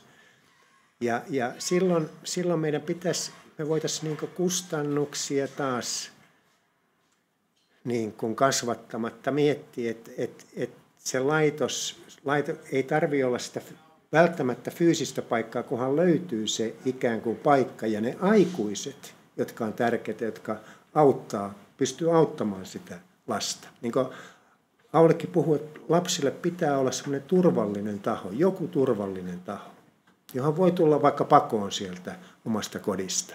Mutta mä miettisin näitä niin kuin järjestämistapoja ihan uudestaan. Sinänsä meillä on lainsäädäntö, joka antaa täysin mahdollisuuden jo nyt tähän. Eli taas vähän pilkkua viilaten voisi sitä korostaa. No se, mikä on mun mielestä todellinen ongelma, joka pitää järjestää, on tämä sijaishuollon ja jälkihuollon nivelvaihe. Meille tulee siis sijaishuollossa olevia nuoria tai lapsia, jotka saa esimerkiksi mielenterveyshoitoa ja päihdehoitoa.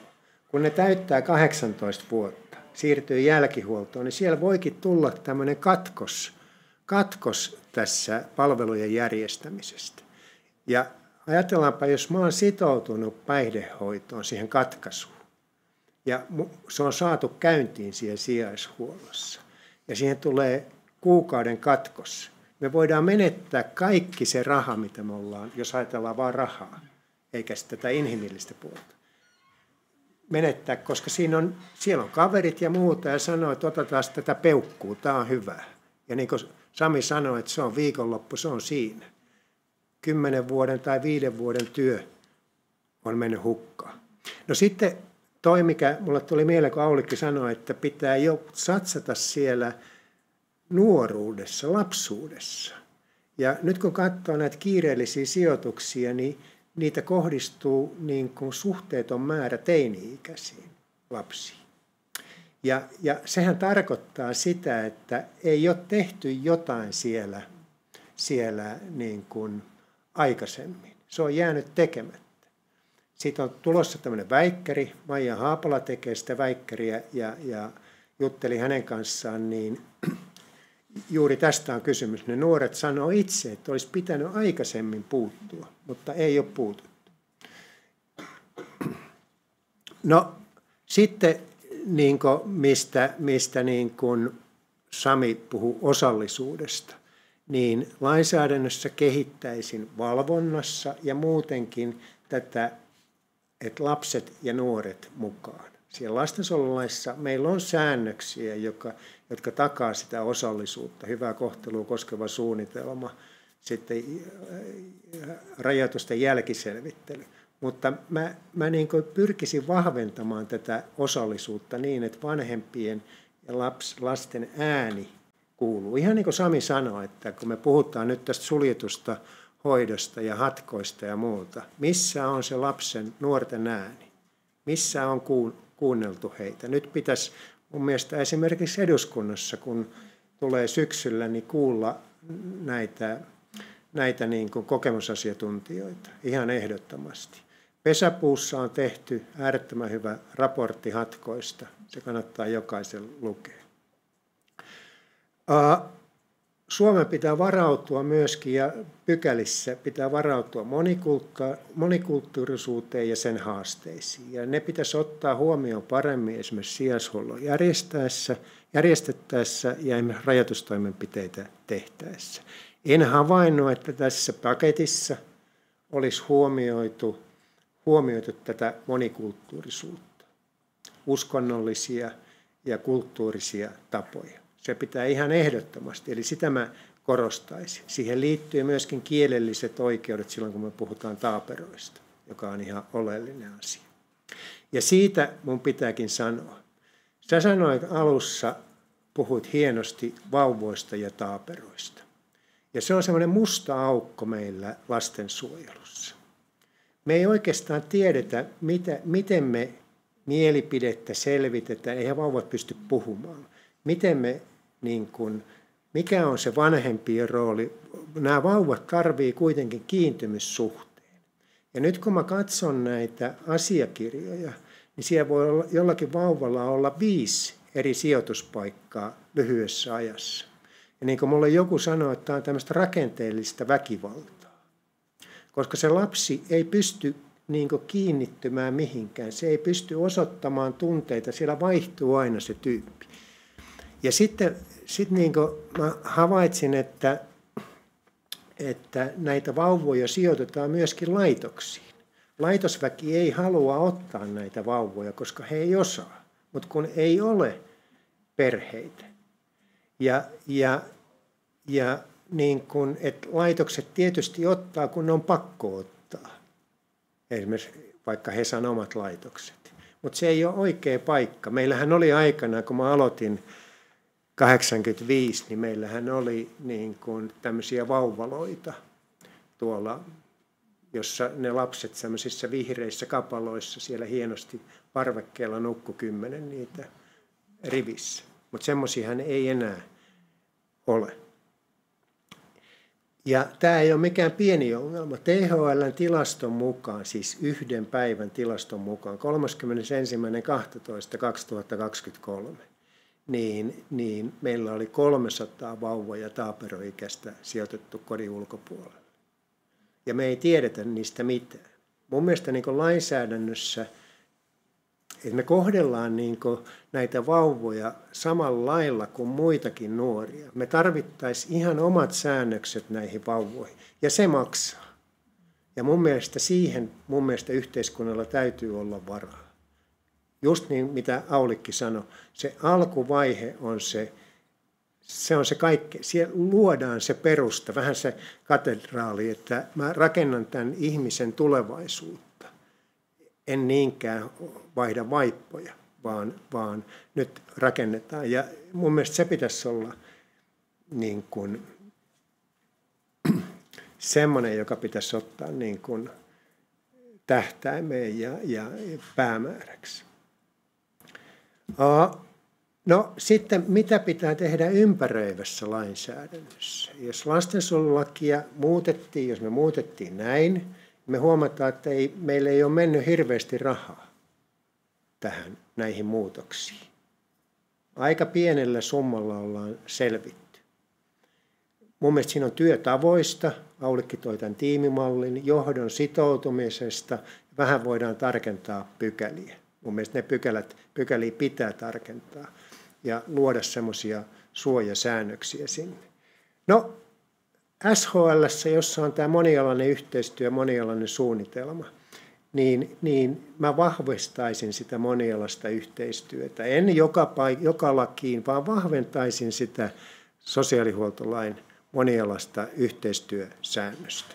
Ja viittaisin sitten ikään kuin vastaantulosäännöksillä muussa lainsäädännössä, vaikka varhaiskasvatuslaissa, perusopetuslaissa ja niin toimeentulotukilaissa. Monialainen suunnitelma, nythän se on harkintaa, mä säätäisin sen pakolliseksi. Se on aina tehtävä. Ja sitten mä miettisin palvelutarpeen selvittämistä koskevia säännöksiä. Minulla on ajatuksia siitä, että siellä pitäisi tarkentaa, että miten se palvelun tarpeen selvittäminen tehdään ja mitä siinä pitää huomioida eri tilanteissa.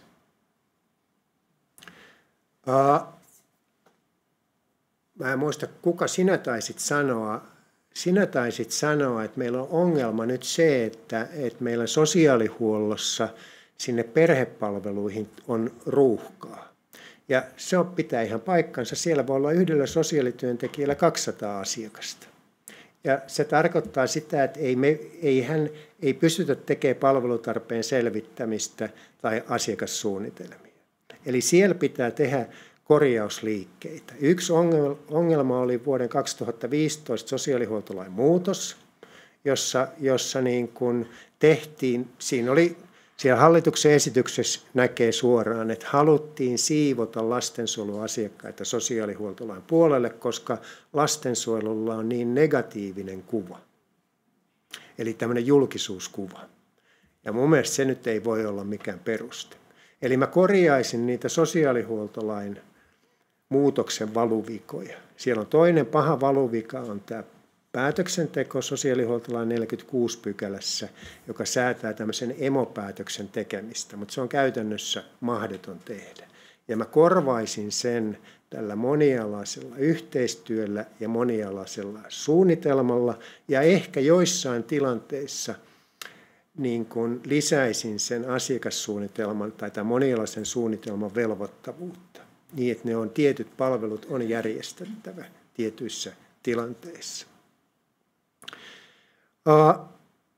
Vastaantulosäännöksissä puhuttiin muussa lainsäädännössä. Ne mä laittaisin varmuuden vuoksi, että viittaisin sinne monialaiseen yhteistyöhön, niin varmistaisin, että nämä muut viranomaiset, tarkoitan terveydenhuoltoa, jossa on tämmöinen vastaantulosäännös nykyään terveydenhuoltolain 8 pykälässä, ja tekisi varhaiskasvatuslakiin, perusopetuslakiin, oppilashuoltolakiin ja toimeentulotukilakiin. Ihan tämmöiset viittaukset vaan, joka ikään kuin varmistaa sen, että tätä monialaista yhteistyötä tehdään. Erikoissairaanhoito maksaa ihan kauheasti. Meidän pitää puuttua siitä. Ja mun mielestä, niin kuin täällä sanotaan, niin nyt pitäisi miettiä myöskin, että ollaan valmiita investoimaan johonkin, ja jolloin kustannukset saadaan alaspäin. Eli ei pelkästään niin, että leikataan, vaan nyt pitäisi investoida. Ei hirveästi, mutta tiettyihin asioihin. Meillä on 2 isoa asiaa. Sijaishuollon kustannukset kasvaa koko ajan ja erikoissairaanhoidon kustannukset kasvaa. Ja kumpikaan ei toimi kunnolla, jos nyt näin saa sanoa. Niin silloin pitäisi miettiä sitä, että mitä voidaan siellä tehdä. Ja mun mielestä tämmöinen tiimimalli esimerkiksi terveydenhoidossa, joka ottaa koppia siellä tarpeeksi ajoissa. Vältetään niitä erikoissairaanhoidon kustannuksia. Sama siellä niin kuin Aulikki sanoi, siellä alussa jo, että ei ikään kuin siirretä lastensuojelulta, että hoitakaa te. Että lastensuojelulla jäisi sitten ne, niin kuin, ei pelkästään sijaishuolto, mutta todella jossa on lastensuojelun tarvetta, jota ei voida hoitaa sosiaalihuollossa tai että se voidaan hoitaa sitten yhteistyössä. Vähän niin kuin taas Aulikkia lainaten, niin ei sen yhteistyön moottorin välttämättä tarvitse olla se sosiaalityöntekijä, vaan se voi olla joku muu taho, esimerkiksi terveydenhuolto. Ja se kutsuu mukaan tämän lastensuojelun sinne. Lupamenettelyä miettisin. Meillä on aika paljon yksityisiä palveluntuottajia tässä uudessa mallissa. Erityistä huolenpitoa se siirretään, siis tässä ykkösvaiheessa, joka on lausunnossa, se siirretään osaksi sijaishuoltoa. Se oli 2008 laissa. Me laitettiin se silloin aikanaan niin rajoitustoimenpiteeksi, joka oli virhe. Se olisi pitänyt olla tietysti sijaishuollon järjestämistapa. Mä lopetan ihan just. Mulla on ihan niin kuin kaksi asiaa. Niin meidän pitää, koska nyt EHOa pystytään järjestämään, kuka tahansa tai mikä tahansa laitos voi järjestää, kunhan silloin ne henkilökunta ja tilat sellaisia. Me tarvitaan lupa- ja valvontasäännöksiin muutoksia.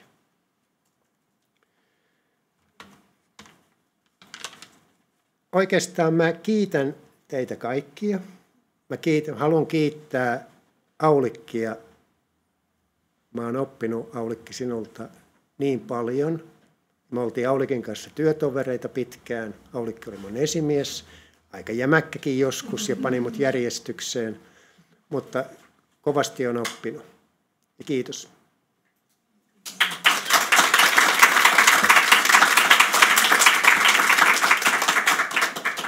Kiitos tosi paljon, Tapio.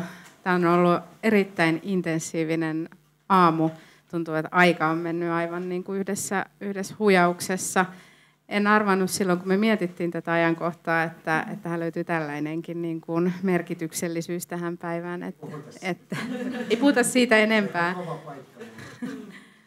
Mutta me ollaan suunnitteluvaiheessa ajateltu niin, että ollaan saranavaiheessa, jossa tämän lastensuojelulain ensimmäinen vaihe on lausunnolla ja toinen vaihe, josta hyvin vähän nyt tiedetään, minkälaisia tavoitteita siihen on asetettu, on alkamassa. Ja haluamme lähettää vahvan viestin tässä kohtaa päättäjille siitä, että mistä lähtökohdista tätä uudistustyötä toisessa vaiheessa tulisi tehdä. Nyt meillä on hyvin paljon kommentteja tullut tänne etäosallistujilta ja varmasti täällä salissakin on halukkuutta keskustella. Pidetään lyhyenä puheenvuorot, jotta mahdollisimman moni pystyy osallistumaan. Mä kysyisin nyt vielä, että onko teidän mukava olla siinä, että jos mä tuon mikrofonia vai tuletteko seisomaan tähän etuosaan vai otetaanko tuolit tähän etuosaan? No niin, tehdään näin, eli pysytään paikoillaan ja mä tuon mikrofonia silloin teille. Täällä yksi kommentti, joka on saanut niin kuin paljon peukkuja, koskee, kun etsin sen opiskeluhuoltoa. Opiskeluhuollossa tehdään hyvää ennaltaehkäisevää työtä esim. Yhteisöllisen työn kautta.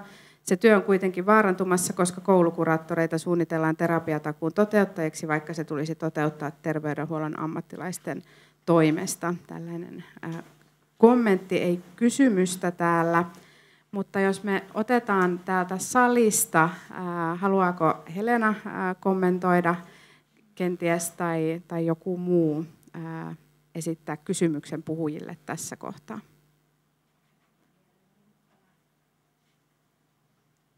Aloitetaan täältä, annan täältä puhujen taakse mikrofoni. Joo, kiitos. Kiitos erinomaisista näkökannoista, joita tullut täällä puheenvuoroissa. Mä ehkä kommentoin. Mä oon Sointu Möller, mä oon sosiaaliselle osaamiskeskuksesta ja kaksi lyhyttä kommenttia. Ensimmäinen tulee oikeastaan siitä roolista, että mä oon myös Kasper ry:n hallituksen puheenjohtaja ja tämä kokemusasiantuntijuus, josta erityisesti Sami sä puhuit, me varmaan kaikki täällä tiedetään sen iso merkitys ja erityisesti se lasten ja nuorten ääni. Mutta haluaisin muistuttaa myös siitä vanhemmista kokemusasiantuntijoina, varsinkin silloin, kun me halutaan panostaa sinne ennaltaehkäisyyn, niin mä näen, että myös se vanhempien kokemus olisi siellä äärimmäisen niin kuin tärkeää tulla kuulluksi. No sitten se toinen kommentti, ehkä enemmän tästä osaamiskeskuskokemuksesta, niin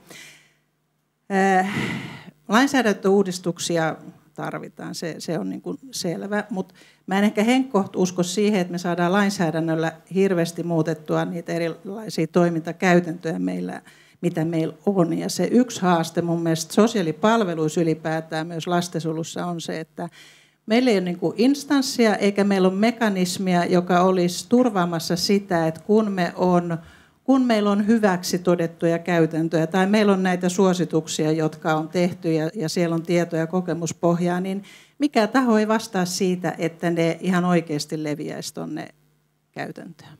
Jokainen alue tällä hetkellä voi päättää itsevaltiasti, miten haluavat toimia ja sitten vielä siellä sisällä jopa työntekijätkin voivat aika pitkälle päättää, että miten he siellä toimivat. Kiitos hyvästä puheenvuorosta. Jos otetaan tähän perään Helenan kommentti. Joo, kiitos puheenvuoroista. Mulla on kynä sauhunut tässä, kun olen tehnyt muistiinpanoja ja lupaan välittää niitä omalta osaltani kyllä eteenpäinkin. Tässä hyvin mun mielestä tuli tämä YTA-alueiden ehkä mahdollisuus siihen, ja itse ajattelen, että hyvinvointialueet on toki jo askel oikeaan suuntaan siinä, että aikaisemmin pienissä kunnissa varsinkin on ollut hyvin kirjavia käytäntöjä, ja se on aito haaste, että miten sitä keskustelua ja hyviä käytäntöjä levitetään, ja tiedän, että on esimerkiksi systeemisen tiimin työotetta ja muuta, mikä vie varmaan sitä oikeaan suuntaan myös tässä moniammatillisuudessa. Tähän koulukuraattorin tekee mieli heti kommentoida sen verran, että terapiatakuu, joka on tietysti hyvä juttu ja siihen kyllä saatiin rahoitusta, mutta se on niin sanotusti yleiskatteellista ja menee hyvinvointialueille, jotka sitten parhaan kykynsä mukaan tai pohtivat, miten rahaa sitten käyttää. Sen vuoksi lainsäädännön rinnalla pitää pohtia sitä, että miten turvataan, että ne käytännössä oikeasti saadaan toteutumaan. Ja toki sitten juurikin se, että tässä ehkä ajan henki on se, mikä kuului tässä Tapio Rädyn puheenvuorossa, että paljon pohditaan täällä nykyään, että mitä se ylipäätään maksaa ja mitä voidaan tehdä niin, ettei maksa, niin se tietenkin tässä velloo vahvasti kyllä rinnalla. Siitä velvoittavuudesta, asiakassuunnitelman velvoittavuudesta pohdin vaan juurikin sitä, että miten pitäisi tai miten me voisimme taklata myös sitä, että joskus on pakko saada niitä palveluja myös velvoittavammaksi ehkä sitten perheelle. Tässä tietysti varmaan puhuttiin enemmän siitä, että viranomaisia tulee velvoittamaan esimerkiksi yhteistyöhön. Tai vauvojen ja taaperoiden kohdalla sitä, minkä Aulikki sanoi, että jo ensimmäinen kiireellinen sijoitus on hälytysmerkki, niin puhumattakaan ehkä sitten vauvoilla, että voidaanko ottaa riskiä siihen, että tulisi toinen kiireellinen. Nämä on hirveän suuria moraalisia ja eettisiä kysymyksiä, että miten järeästi tulisi milloinkin sitten viranomaisten toimia. Mutta kiitos ja haluan nähdä sitten ne kommentit sieltä jotenkin, tuleeko ne sitten meille nähtäväksi myös sieltä chatista.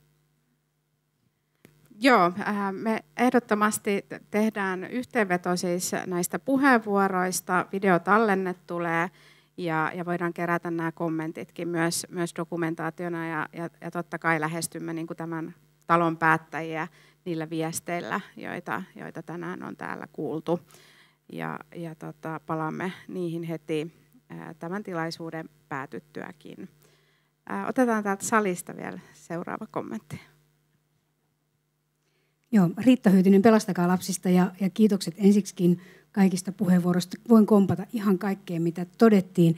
Ja halusin sieltä nostaa sen ennaltaehkäisevän työn merkityksen ja siitä yhden suuren huolen, eli järjestökenttää kun edustan, niin järjestöt vastaa tällä hetkellä myöskin aika paljon ehkäisevästä työstä, ja tällä hetkellähän se tilanne on kyllä se, että vauhdilla ajetaan toimintoja alas siellä sun täällä, käydään muutosneuvotteluita eri puolilla järjestöissä ja odotetaan kauhunsekaisin tuntein syksyn STEA-päätöksiä, ja se on tietysti tässä niin kuin se yksi huoli, että se puoli ohenee. Miten lainsäädännössä pitäisi sit huomioida sitä, että jossain pitää sitten tapahtua jotain vahvistumista, jos tämä kehitys jatkuu. Ja sieltä puolelta tietysti sit vielä yhtenä tämmöisenä niin kuin oikein vahvana esimerkkinä nämä mustaan aukkoon katoavat vauvat, niin itse olen jossain vaiheessa toiminut Ensi- ja turvakotien liitossa rakentamassa päihde-ensikotien järjestelmää, jota nyt myöskin niin kuin tässä kohtaa leikataan ja ajetaan, ja mä en tiedä, missä meidän julkisella puolella vastaavaa järjestöjen toteuttamaa palvelua sitten tuotetaan, niin aika kauhun sekaisin tuntein tässä näitä asioita miettii.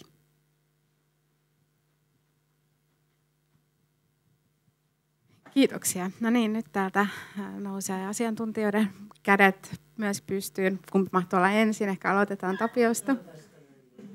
Vanhemmuusjärjestyksessä. Niin, aivan. Sami oli kyllä ensimmäiseksi viittasi, mutta ei ihan semmoinen kommentti tähän, että mun mielestä niin huolestuneena on katsonut tämän tukihenkilötoiminnan rapautumista.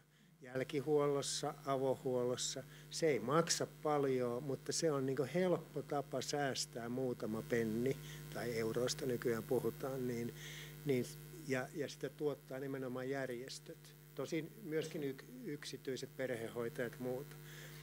Ja se tukihenkilötoiminta tai tukiperhetoiminta jälkihuollossa, miksei myöskin sijaishuollon aikana tai avohuollossa on ensisijaisen tärkeää. Me saataisiin sillä, voitaisiin välttää ehkä niin kuin koulua käymättömyyttä, voitaisiin siihen liittää oppilashuollon palvelut mukaan.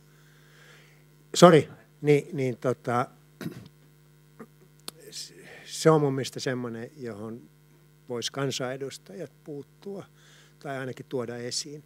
Sitten noista vauvoista ja muuta, niin sen verran mainostan, että Pesäpuu on tehnyt tosi hyvän rapsan näistä vauvoista ja taaperoista. Se on siellä Pesäpuun sivulla. Mä en osaa sitä etsiä sieltä, mä en osaa mitään käyttää, mutta mulle lähetettiin. Se oli todella hyvä ja mielenkiintoinen papru. Joo, kiitos. Tuohon mitä Sointu sanoi äsken tuosta kokemusasiantuntijuudesta, niin voi olla, että jäi sieltä omasta viestistä. Eli meillähän tosiaan on myös sijaisvanhempien, vaan biologisten vanhempien ja myös sijaisvanhempien kokemusasiantuntijatoimintaa. Se huoli, mikä sieltä tulee, on sit se, että mitä hyvinvointialueiden kokemusasiantuntijabudjetit on, sit kun nämä hankkeet loppuu. Eli se on tosiaan taivaan tosi, että ne on järjestöt, jotka pyörittää. Eli tämä kokemusasiantuntijuus lastensuojelussa, KOLA-verkosto, niin se on Lastensuojelun keskusliiton alla. Ja sitten Pesäpuun alla pyörii tämä Voima vaikuttaa, joka on sitten asiakkaiden ja nuorten kokemusasiantuntijaverkosto. Ja se on ihan aito huoli, koska se on kuitenkin resurssi ja voimavara, joka meidän kaikkien täytyy niin kuin ottaa huomioon ja pyrkiä hyödyntämään maksimaalisesti. Kiitos paljon. Aulikki. Joo, pari asiaa. Sosiaalityöntekijöiden erikoistumiskoulutuksahan on erikseen lasten- ja nuorisososiaalityöhön. Ja toimiva lastensuojeluryhmä ehdotti, että sen sisällä olisi tämmöinen yksi moduli, joka olisi kaikille niin kuin sosiaaliterveydenhuollon alan niin kuin ihmisille yhteinen, niin että se käsitys lapsen kasvusta ja kehityksestä olisi yhteinen ammattiryhmästä riippumatta. Ja se voisi hyvin myöskin sisältää näitä yhtenäistäviä elementtejä, mutta kouluttajat on aika paljon nyt näiden keskustelujen ulkopuolella, mitä mä olen kuullut. Eli meidän pitäisi tähän lastensuojelun niin kuin kokonaisuuteen vetää kyllä alakouluttajia enemmän mukaan, koska sieltä se alkaa. Ja sitten ihan tästä monialaisesta yhteistyöstä, niin se, minkä mä Pelastakaa lapsissa koin ihan parhaana, oli tämä ihan vakituinen lastenpsykiatrin konsultaatio siinä sijaistoiminnassa. Ja se ei voi olla niin kallis asia, etteikö jokainen hyvinvointialue voi sen järjestää, että on vakituinen ihminen, joka oppii tuntemaan myöskin lastensuojelun niin kuin kokonaisuutta ja mahdollisuuksia ja lainsäädäntöä, ja sitten valtava oppimispotentiaali sosiaalityöntekijöille. Kiitos paljon. Täällä on tosiaan aika paljon kommentteja chatin puolella. Luen täältä muutaman, jos haluatte kommentoida vielä. Tapio puhuu ostopalveluiden vaikuttavuudesta. Rinnalla kulkee myös julkisen tuotannon vaikuttavuus. Mitataanko sitäkään sen edistyksellisemmin? Sitten täällä monialaisuus tarkoittaa vieläkin käytännössä sitä, että sieltä tippuu pikkuhiljaa muut toimijat pois ja lastensuojelu jää yksin ratkomaan tilannetta. On varmaan aika tunnistettava tunne. Täällä on kiitoksia tilaisuudesta, puheenvuoroista. Sitten varhaiskasvatuksen ja lastensuojelun yhteistyössä olisi todella paljon parantamisen varaa. Varhaiskasvatuksessa on usein paljon tietoa lapsesta ja perheestä, myös keinoja tukea heitä.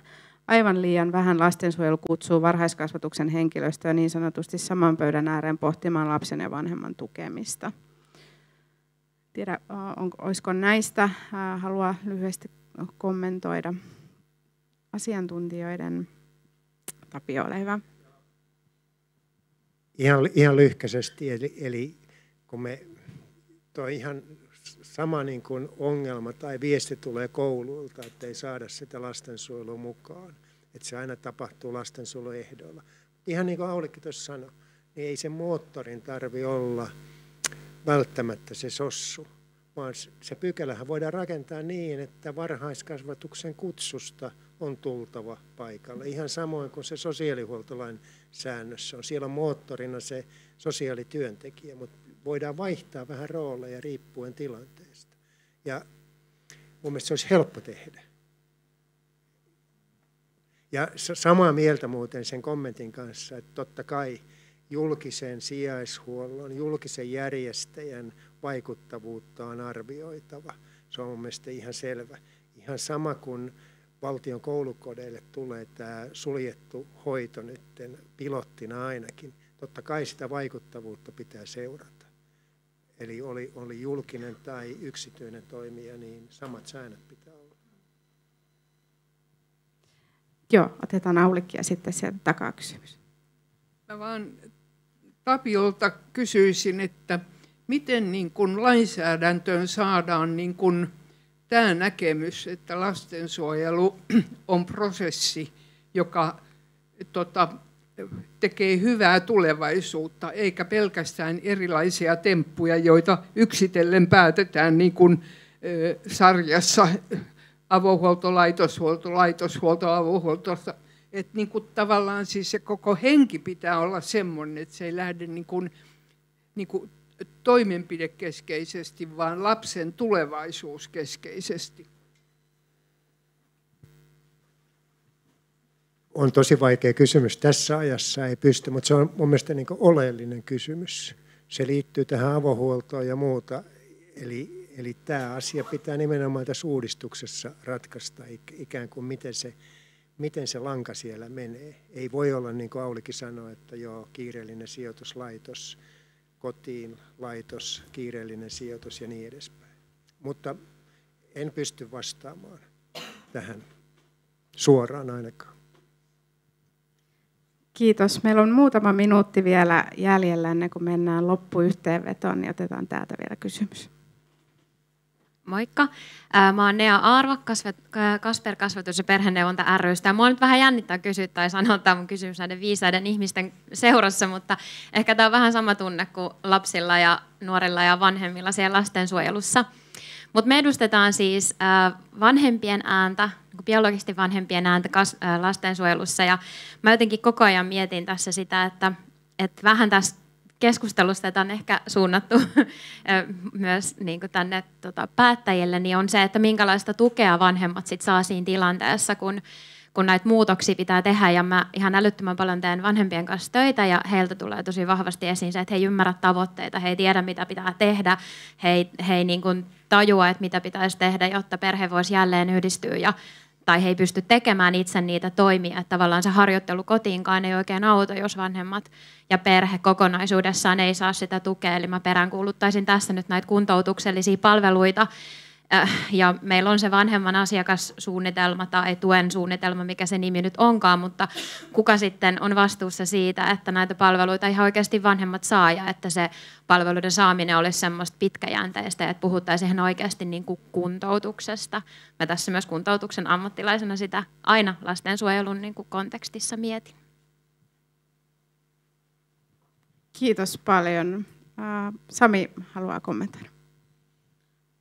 Joo, kiitos. Kyllähän tässä niin kuin näkyy aito huoli siitäkin, että vaikka lastensuojelulaissakin on perheen jälleen yhdistämisen periaate, niin miten se tosiaan voi toteutua, jos tilanne on tämä. Ja jos miettii tuolta lapsilta ja nuorilta kuultua, niin kyllähän se huoli sieltä vanhemmista on myös yksi asia, mikä sitten estää sitä eheytymistä. Et kun se huoli kalvaa koko ajan ja sitten samaan aikaan myös se, että kun lapset on myös lojaaleja vanhemmilleen, niin kyllähän on sellainen jännite, mikä ehdottomasti estää sekä sitä niin kuin sijaishuollon toteutumista, mutta sitten se on niin kuin kyllä valitettavan usein jää se, että keskitytään ja panostetaan niitä resursseja siihen lapseen, mutta sitten se niin kuin perheyksikkönä, niin se kyllä jää sieltä valitettavasti uupumaan. Joo, mä tunnistan ton, mitä sä sanoit niin hyvin, eli nämä vanhemmat kertoo toistuvasti sitä, että he odottaa viranomaiselta sitä, että mitä meidän pitää nyt tehdä. Mitkä on ne tavoitteet ja mitkä on ne keinot. Mikä on viranomaisen osuus tässä. Ja sehän on se siinä vanhemmuutta tukevassa suunnitelmassa ja asiakassuunnitelmassa yleensäkin idea. Eli se on vuoropuhelua, jossa asetetaan tavoitteita, ne voi olla hyvin pieniä tai pitkiä tavoitteita, ja sitten keinot niiden. Ja sosiaalityöntekijän tehtävä yhdessä vanhempien ja lapsen kanssa on arvioida, päästiinkö me tähän tavoitteeseen, ei päästy. Mitkä on korjaavat liikkeet. Sehän on koko ajan semmoista vuoropuhelua pitäisi olla. Ja mun mielestä niin ihan turhaa pelkäsit, tuo oli tosi hyvä kysymys, ja hyvä, että nostit, se on just näin. Kiitos. Helenalle vielä joo. Joo, kiitos tämän näkökulman nostamisesta vielä, ja voin sanoa, että kun aikoinaan lähdin itse Keniaan tekemään sosiaalityötä, niin hän sanoi, että ei teidän länsimaalaisten toimet täällä auta, että täällä katsotaan niin eri tavalla, eikä vaan silleen yksilöä, niin kuin me katsotaan, että puhumattakaan, että perhe voi olla myös hyvin laaja käsite. Se on ehkä vähän sama kuin lääketieteessä hoidetaan niin kuin hyvin pistemäisesti oireita, vaikka ihminen on hyvinkin kokonaisuus. Ja mietin tätä, kun mä kävin katsoa lasteni kanssa Lilo ja Stitch-elokuvan, ja siinähän on lastensuojelu mukana, ja he antoi lapun, jossa on, että nämä 3 asiaa pitää viikossa muuttaa. Oliko siinä laskujen maksaminen, siivoaminen ja mikähän se 3. nyt, jääkaapin täyttäminen. Ja tuomasin, että vau, että onpa mahtava ote tähän ja näin, mutta toki tiedetään, niin kuin tässä tuotiin esiin, että on hyvin kompleksista, ja jos on taloushuolta, niin sitä ei lastensuojelusta välttämättä niin helposti aina korjata, tai kuntoutuksen tarvetta, johon aikuiselle tarvii. Mutta tähän on tartuttu sen verran, että esimerkiksi väkivallan vastaisessa verkostossa pohdimme juurikin väkivallan tekijän palvelupolkuja. Et paljon puhutaan turvakotipalveluista ja siitä näkökulmasta, mutta se puoli on ehkä jäänyt vähän vajammaksi. Ja tekisi mieli paljon sanoa muutakin, mutta kiitos. Kiitos Helena. Mä ihan lopuksi yhden viimeisimmän kommentin, mikä tänne on tullut, ehdin vielä lukea. Kiitos Aulikki. Meidän lastensuojelu on palvelumuotoketju, johon lapsi lähtee. Yksilöllinen työ on mahdollista, mutta kuitenkaan sitä ei tarpeeksi tehdä. Hieno puheenvuoro. Kiitos Kasperin työntekijälle. Eli kiitokset vielä täältä. Ja nyt me siirrymme tämän tilaisuuden viimeiseen osioon, jossa Talenttian puheenjohtaja Jenni Karsio esittää loppuyhteenvedon tästä meidän hienosta aamusta.